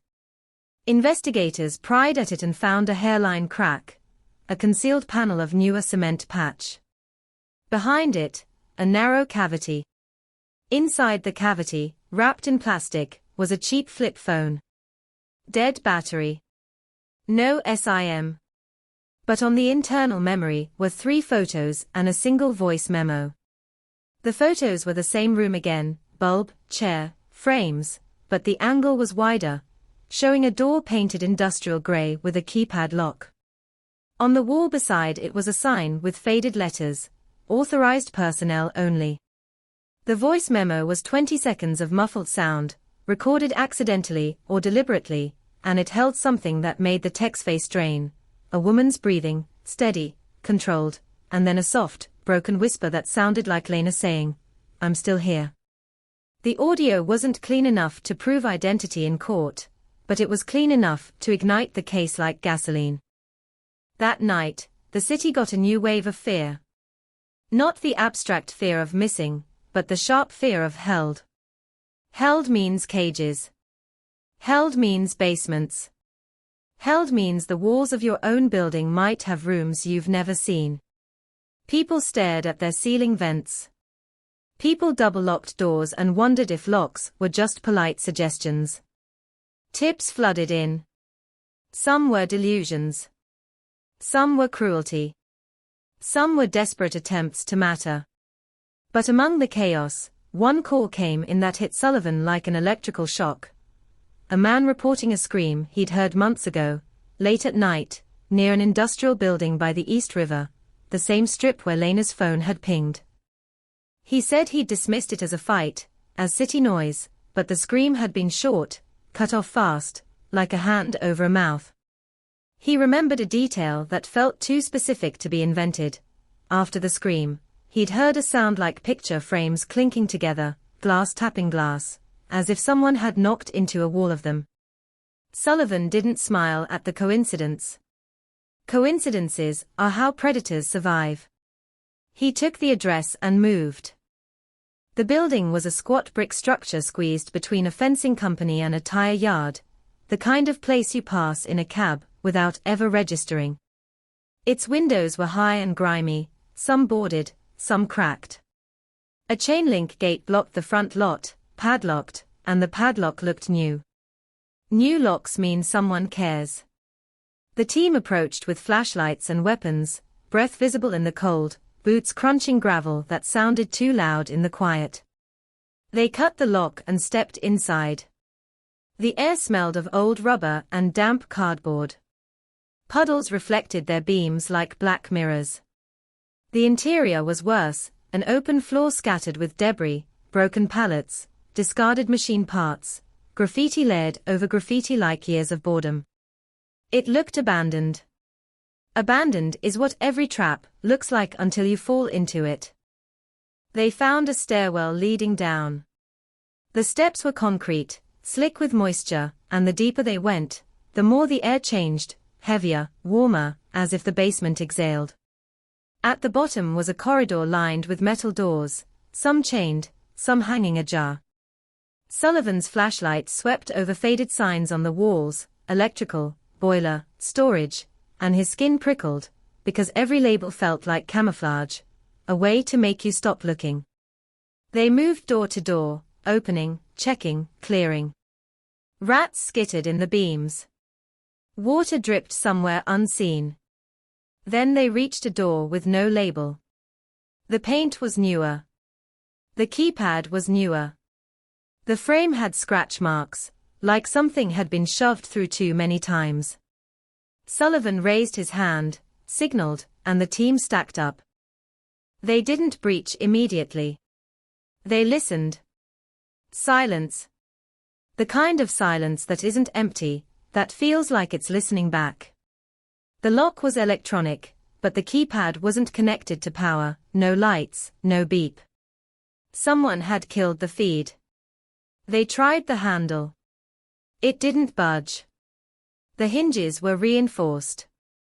Whoever built this door didn't want it opened quickly. Sullivan nodded. The ram hit. Wood splintered. Metal groaned. The door gave, inch by inch, like a mouth forced open. The smell hit first, stale sweat, chemical cleaner, old paper, something faintly sweet and wrong that might have been perfume or might have been decay disguised. The flashlight beams cut into the room and found exactly what they'd been chasing, a wall covered in frames. Dozens. Hundreds. Different sizes. Different styles. All arranged with obsessive care, the frames tight together like scales, and inside them, photographs. Faces. Streets. The backs of heads. Strangers frozen mid-step, mid-laugh, mid-fear. In the center of the wall was a larger frame, empty, its backing torn out. Beneath it, on the floor, was a metal chair, bolted down. Above the chair, a bare bulb hung low, cord wrapped around a hook like a noose. And on the chair's armrest, taped neatly, was a strip of photo paper like a label. It read, in the same typed font as the letters, "You're late." The room had no Lena. No body. No living person at all. It was a set. A stage. And the stage was fresh, too fresh. The dust on the floor was disturbed in patterns that suggested recent movement. The bulb was warm. That meant someone had been here recently. The team swept the adjacent spaces and found a small bathroom, with a sink stained by chemical residue, a counter with scissors and tape, a shelf stacked with blank frames. In a corner, a stack of newspapers, neatly folded, all dated the week Lena vanished. Another corner held a suitcase filled with women's clothing, various sizes, various styles, like costumes collected without care for the humans who wore them. Sullivan's throat tightened. Every item was evidence and every item was also a message. I can take. I can keep. I can curate. They bagged everything.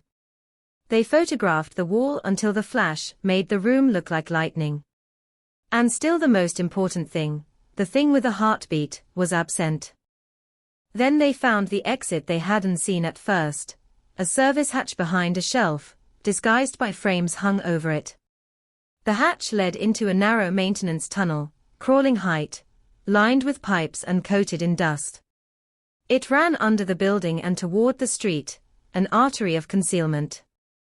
The team followed it on hands and knees, flashlights clamped between shoulders and jaws, radios crackling. Halfway through, the tunnel opened into a wider utility corridor, and there on the wall, written in black marker like a signature, was the same sequence of years they'd seen in the storage unit: 2006, 2008, 2010, 2013. Only this time there were more dates added, newer ones, and under each year were initials. Not names. Initials. A catalogue. Under 2008, again, was LH. Under 2010, another set. Under 2013, another. And under 2015, blank space waiting, like an appetite that hadn't decided yet. The corridor ended at a grated door opening into a storm drain that spilled out into the East River. The grate was bent outward. Fresh scrape marks shone where metal had been forced. Sullivan stared at the river's black surface and felt a cold frustration settle in his bones, because the man they were chasing had built not just a room, but an escape route, a way to vanish the way Lena had vanished, slipping into the city's hidden plumbing where cameras didn't reach and witnesses didn't walk. As the team backed out into the open air, sirens in the distance sounding suddenly thin, Sullivan's phone vibrated. Unknown number. He answered without thinking, because in a case like this every ring feels like a live wire. For a second there was only breathing on the line, slow, controlled, intimate, then a voice, male, calm, the same calm from the video file, as if it had been recorded inside a smile. You finally found the gallery, the voice said. Did you like the lighting? Sullivan's grip tightened until his knuckles ached. Where is she? He snapped, and the voice gave a soft laugh that felt like a hand on the back of his neck. You keep asking for answers, the voice murmured. But you don't understand the question. A faint sound drifted behind the words, almost musical, almost nothing. Someone humming, low, fragile, the melody uneven like a person trying to remember a lullaby. Sullivan's stomach dropped, because the hum wasn't a soundtrack. It was a presence. Listen carefully, the voice said, and then it was gone, line dead, as if the city itself had swallowed the signal. Sullivan stood in the cold with the river behind him and the evidence bagged around him, and he realized the case had crossed into a darker territory, where discovery didn't end the hunt, it fed it. The room they'd found wasn't the lair. It was a message board. A place designed to prove he could build cages and dismantle them before anyone arrived, to prove he could let them see just enough to keep them running. And the worst truth settled in, heavy and undeniable. Lena Hart wasn't just missing from the city. She was missing inside someone else's story, trapped between frames, and the person writing that story had just called to make sure Sullivan knew who was holding the pen. The dial tone didn't just end a call, it left a bruise in the air, and Sullivan stood there with the river coughing against the rocks below the grate and felt the old, primitive fear rise behind his ribs. The fear that the person you're chasing isn't running, is pacing, circling, letting you sweat, because sweat proves you're alive. The team sealed the building, photographed every inch, dragged evidence out into daylight like hauling bones from a swamp, and still the only thing that stayed fresh was the sense of being watched, not from rooftops or windows, but from inside the system itself, from the places meant to protect. That call had come through an unknown number, the carrier trace led nowhere, a burner hopping towers, and dying mid-route like a sparrow shot in flight. But the humming, thin, fractured, painfully human, stuck to Sullivan's brain like a song you can't stop hearing after the radio goes quiet. In the van, on the way back, Tex isolated the audio from his voicemail capture, running it through filters, stripping away traffic hiss and wind. The hum sharpened. Notes emerged. Not a full melody, more like a memory of someone trying to hold a tune steady while panic shakes the throat. A crime analyst with a musician's ear listened twice, then looked up with eyes that suddenly couldn't hide dread. "That's not random," she said. "It's a lullaby." She named it, an old lullaby, one that belonged to a children's TV segment from the 70s, used in reruns and late-night broadcasts. The kind of thing you hear when you're half asleep and the TV is talking to no one. It wasn't proof of anything, but it was a scent trail, because people don't hum something like that by accident. People hum what they've heard. People hum what they've been forced to hear. Sullivan didn't go home. He stopped pretending he had a home that mattered more than this case. He went back to the precinct and turned the night into a tight, controlled blaze. Task force meeting, map boards updated, evidence logged, warrants drafted, teams assigned. He watched tired detectives straighten like wires, not because they felt hope, but because the call had turned the case personal. The predator had crossed the line from hiding to speaking, from leaving paper to entering Sullivan's ear, and once someone has been in your ear, you can't get them out without ripping something. The brass wanted a press update. Give the public reassurance, show momentum, keep panic from becoming a riot of rumor. Sullivan refused to give details. He gave the city the smallest truth he could afford: we have active leads. He didn't say what kind. He didn't say who.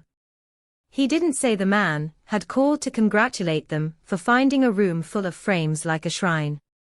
He didn't say the case felt less like a missing person and more like a performance staged for an audience that didn't know it had bought tickets.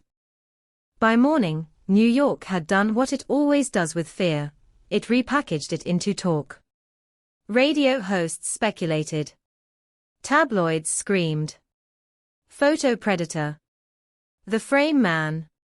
People pretended to laugh at the headlines the way they laugh at horror trailers, nervous, too loud, until they walked alone at night and felt their own footsteps behind them.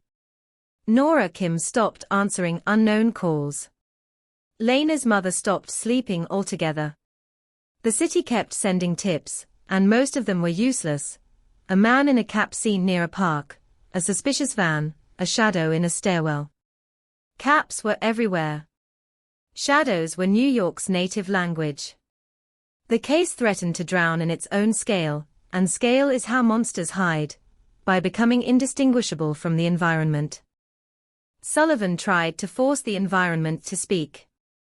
He pulled transit footage for the night of the disappearance again, but deeper this time, expanding the radius, chasing the cab lead into Queens with obsessive precision. He ordered a new pass on the storage facility's camera glitch, hoping for a fragment in the corrupted frames. A specialist recovered 3 additional images from the broken sequence, grainy, smeared, but there, the cargo van's rear doors open, a figure in a cap lifting something long and dark from inside. Not a body, not clearly, but not a toolbox either. The object was wrapped. The figure's posture suggested weight. A second figure appeared, blurred, standing near the van as if watching the perimeter. 2 people. That changed everything and nothing at once. 2 people meant either an accomplice or a decoy, and both were bad. Two people meant the predator might not be a lone wolf, but a pack of one and a ghost. Sullivan felt the case widen, and widening was the opposite of what he needed. The hard drive from Klein's storage, if Klein was even the real name, became the next battlefield. Tex cracked its encryption after a 40-hour grind and found file structures nested like Russian dolls, folders within folders, some filled with ordinary street shots, others with images tagged by borough, by season, by what looked like personal categories: late, alone, window, stairs. The language was clinical, like a collector labeling insects. Then the tech found a folder called script. Inside were text files, short and blunt, describing scenes in third person. Subject exits building at 2142. Subject pauses. Subject looks back. Subject complies when approached. It read like stage directions. Worse, there were lines of dialogue typed beneath some entries, as if someone had been rehearsing what to say, testing phrases like they were keys. The voice from the video, calm and cruel, suddenly felt even colder, because it hadn't been spontaneous. It had been written. One file in script was dated 2 weeks before Lena vanished. The subject wasn't Lena. The name was different, another set of initials. The stage directions ended with, "Subject enters service corridor." Then a line, "You don't get to decide the rules." The same sentence from the video. The file ended with a note, "Too loud. Adjust." Sullivan stared at the screen and felt the depth of it, the way the predator refined himself, improved, learned, like a craftsman. The thought settled heavy. Lena wasn't the first draft. She might have been the perfected one. They tracked the lullaby next, because it was the only human thing in the call, the only crack where emotion might leak. Analysts cross-referenced broadcast schedules, rerun blocks, late-night TV patterns, the kind of deep-cut data that feels absurd until you realize predators live in absurd details. The lullaby had aired in a particular syndication package that still played on certain local channels at odd hours. That didn't narrow much. But it suggested a habit. Someone watching old TV late at night, somewhere with reception, somewhere quiet enough to let the melody seep into the skin. Quiet in New York is rare unless you build it: basements, storage corridors, utility rooms. Or certain parts of Queens where industrial lots sleep hard after midnight. By the third day after the gallery room discovery, Sullivan's team had a list of likely locations based on building permits, old utility maps, and Klein's contract history: places with basements, hidden corridors, service tunnels that connected to storm drains, access points that could swallow a person. They formed strike teams and hit them one by one, moving like a slow tightening fist. Most were empty. Some had signs of trespass, disturbed dust, fresh locks, the chemical scent of hurried cleaning. The predator was either ahead of them or laughing at their effort. Then, at a defunct printing warehouse near Maspeth, they found something different: power. The building was supposed to be dead, but a faint hum came from inside, electrical, steady, alive. A faint light leaked from a cracked loading bay door. Sullivan's pulse kicked. They didn't rush. Rushing is how you die. They approached with silence, stacked up, breached. Inside, the air was warmer than it should have been. A generator thrummed somewhere deeper, the sound disguised by the building's vast hollow. They moved through rows of old machines coated in dust, through corridors where paper scraps clung to corners like dried leaves. In the back was a small office with a single lamp on, casting a cone of light onto a desk. On the desk sat a frame, empty, and beside it a manila envelope. Sullivan opened it with gloved hands and pulled out a photograph. It was recent. Too recent. It showed Sullivan himself, leaving the precinct the night before, collar up, eyes forward, unaware. The angle was long lens, elevated, shot from across the street. The predator wasn't just watching the investigation. He was photographing it. The back of the photo had a typed label, Detective Exits Building AT 2311. Under it, one line, Subject believes he is hunting. Sullivan felt his stomach drop, because the predator had written him into the script. They cleared the rest of the warehouse, with a rage held under discipline. No one. No laner. No obvious equipment. Just the generator, freshly fueled, and a portable TV on a crate in the corner, playing static with the volume low enough to be intimate. Under the static, the lullaby played, faint, tinny, coming from a VHS tape loop, the same melody that had threaded through the phone call. Someone had left it running like incense. A tech ejected the tape and found a label scrawled in marker, Sleep. Under it, 2008. Sullivan stared at that number until it felt like a wound. It wasn't just a year. It was a signature. The warehouse wasn't empty after all. It was staged. Again. A rehearsal space. A message. And now it was aimed at Sullivan's own spine. The city outside kept moving, indifferent, while inside that decaying building someone had built a shrine to control and hung Sullivan's image on it like a warning that the hunter could become the hunted with a simple shift of perspective. Sullivan ordered surveillance on everyone close to the case, not because he wanted to turn his own team into suspects, but because the predator had demonstrated something terrifying. He could get close. Letters had entered the precinct. Evidence had appeared in places meant to be secure. Someone had access to patterns. Access meant either skill or inside knowledge, and paranoia in a case like this isn't insanity, it's survival. They tightened information flow, compartmentalized details, tracked who knew what. They pulled internal camera logs. They reviewed badge swipes. It felt like poisoning your own water supply, just to make sure no one else had done it first. That night, Nora Kim got followed. She felt it before she saw it, the way prey feels pressure in the air. She'd left her apartment to buy groceries because hunger doesn't pause for trauma, and she walked fast, head down, trying to be normal like normal was armor. Halfway down the block, she heard footsteps matching hers, not hurried, not casual, exact.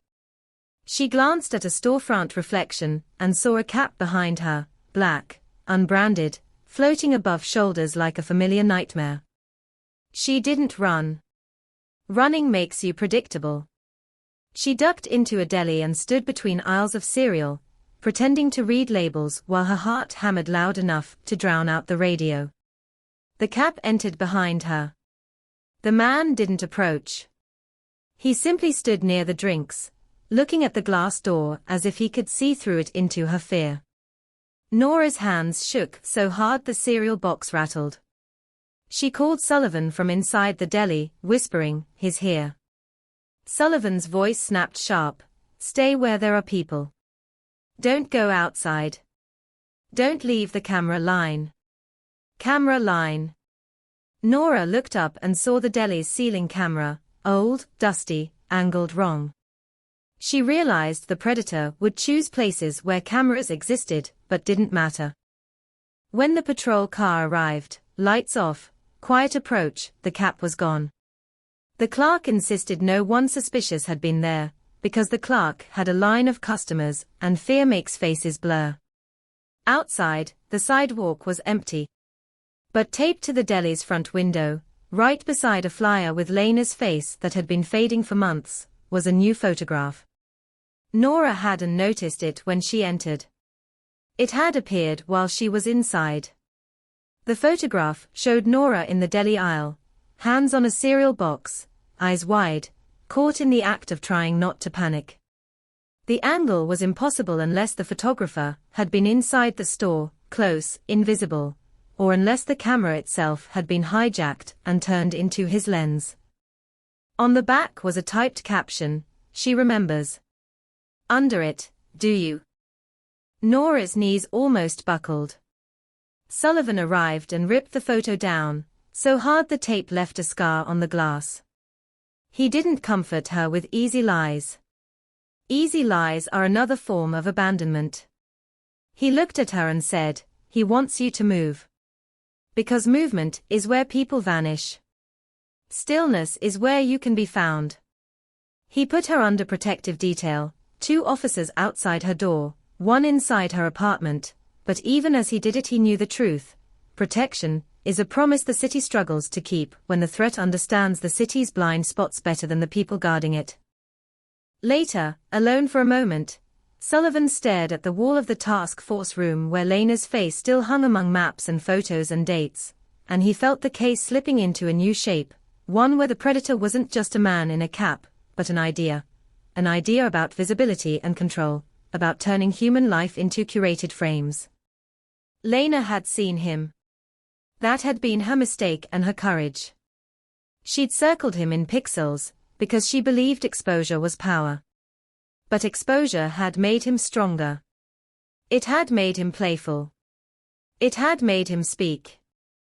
And in the quiet between midnight and morning, when the precinct's fluorescent lights buzzed like insects, and the city outside finally softened into a low murmur, Sullivan opened the latest recovered folder on the hard drive and found a file he hadn't seen before. A file that hadn't been there during the first pass. It was new. Time-stamped within the last hour.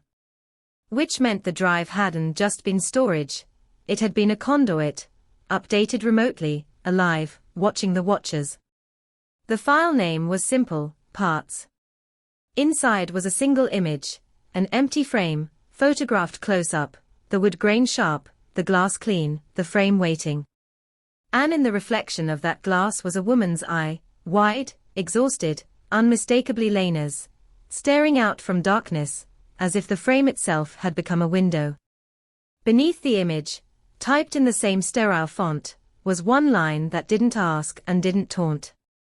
It promised. "She's still in the city."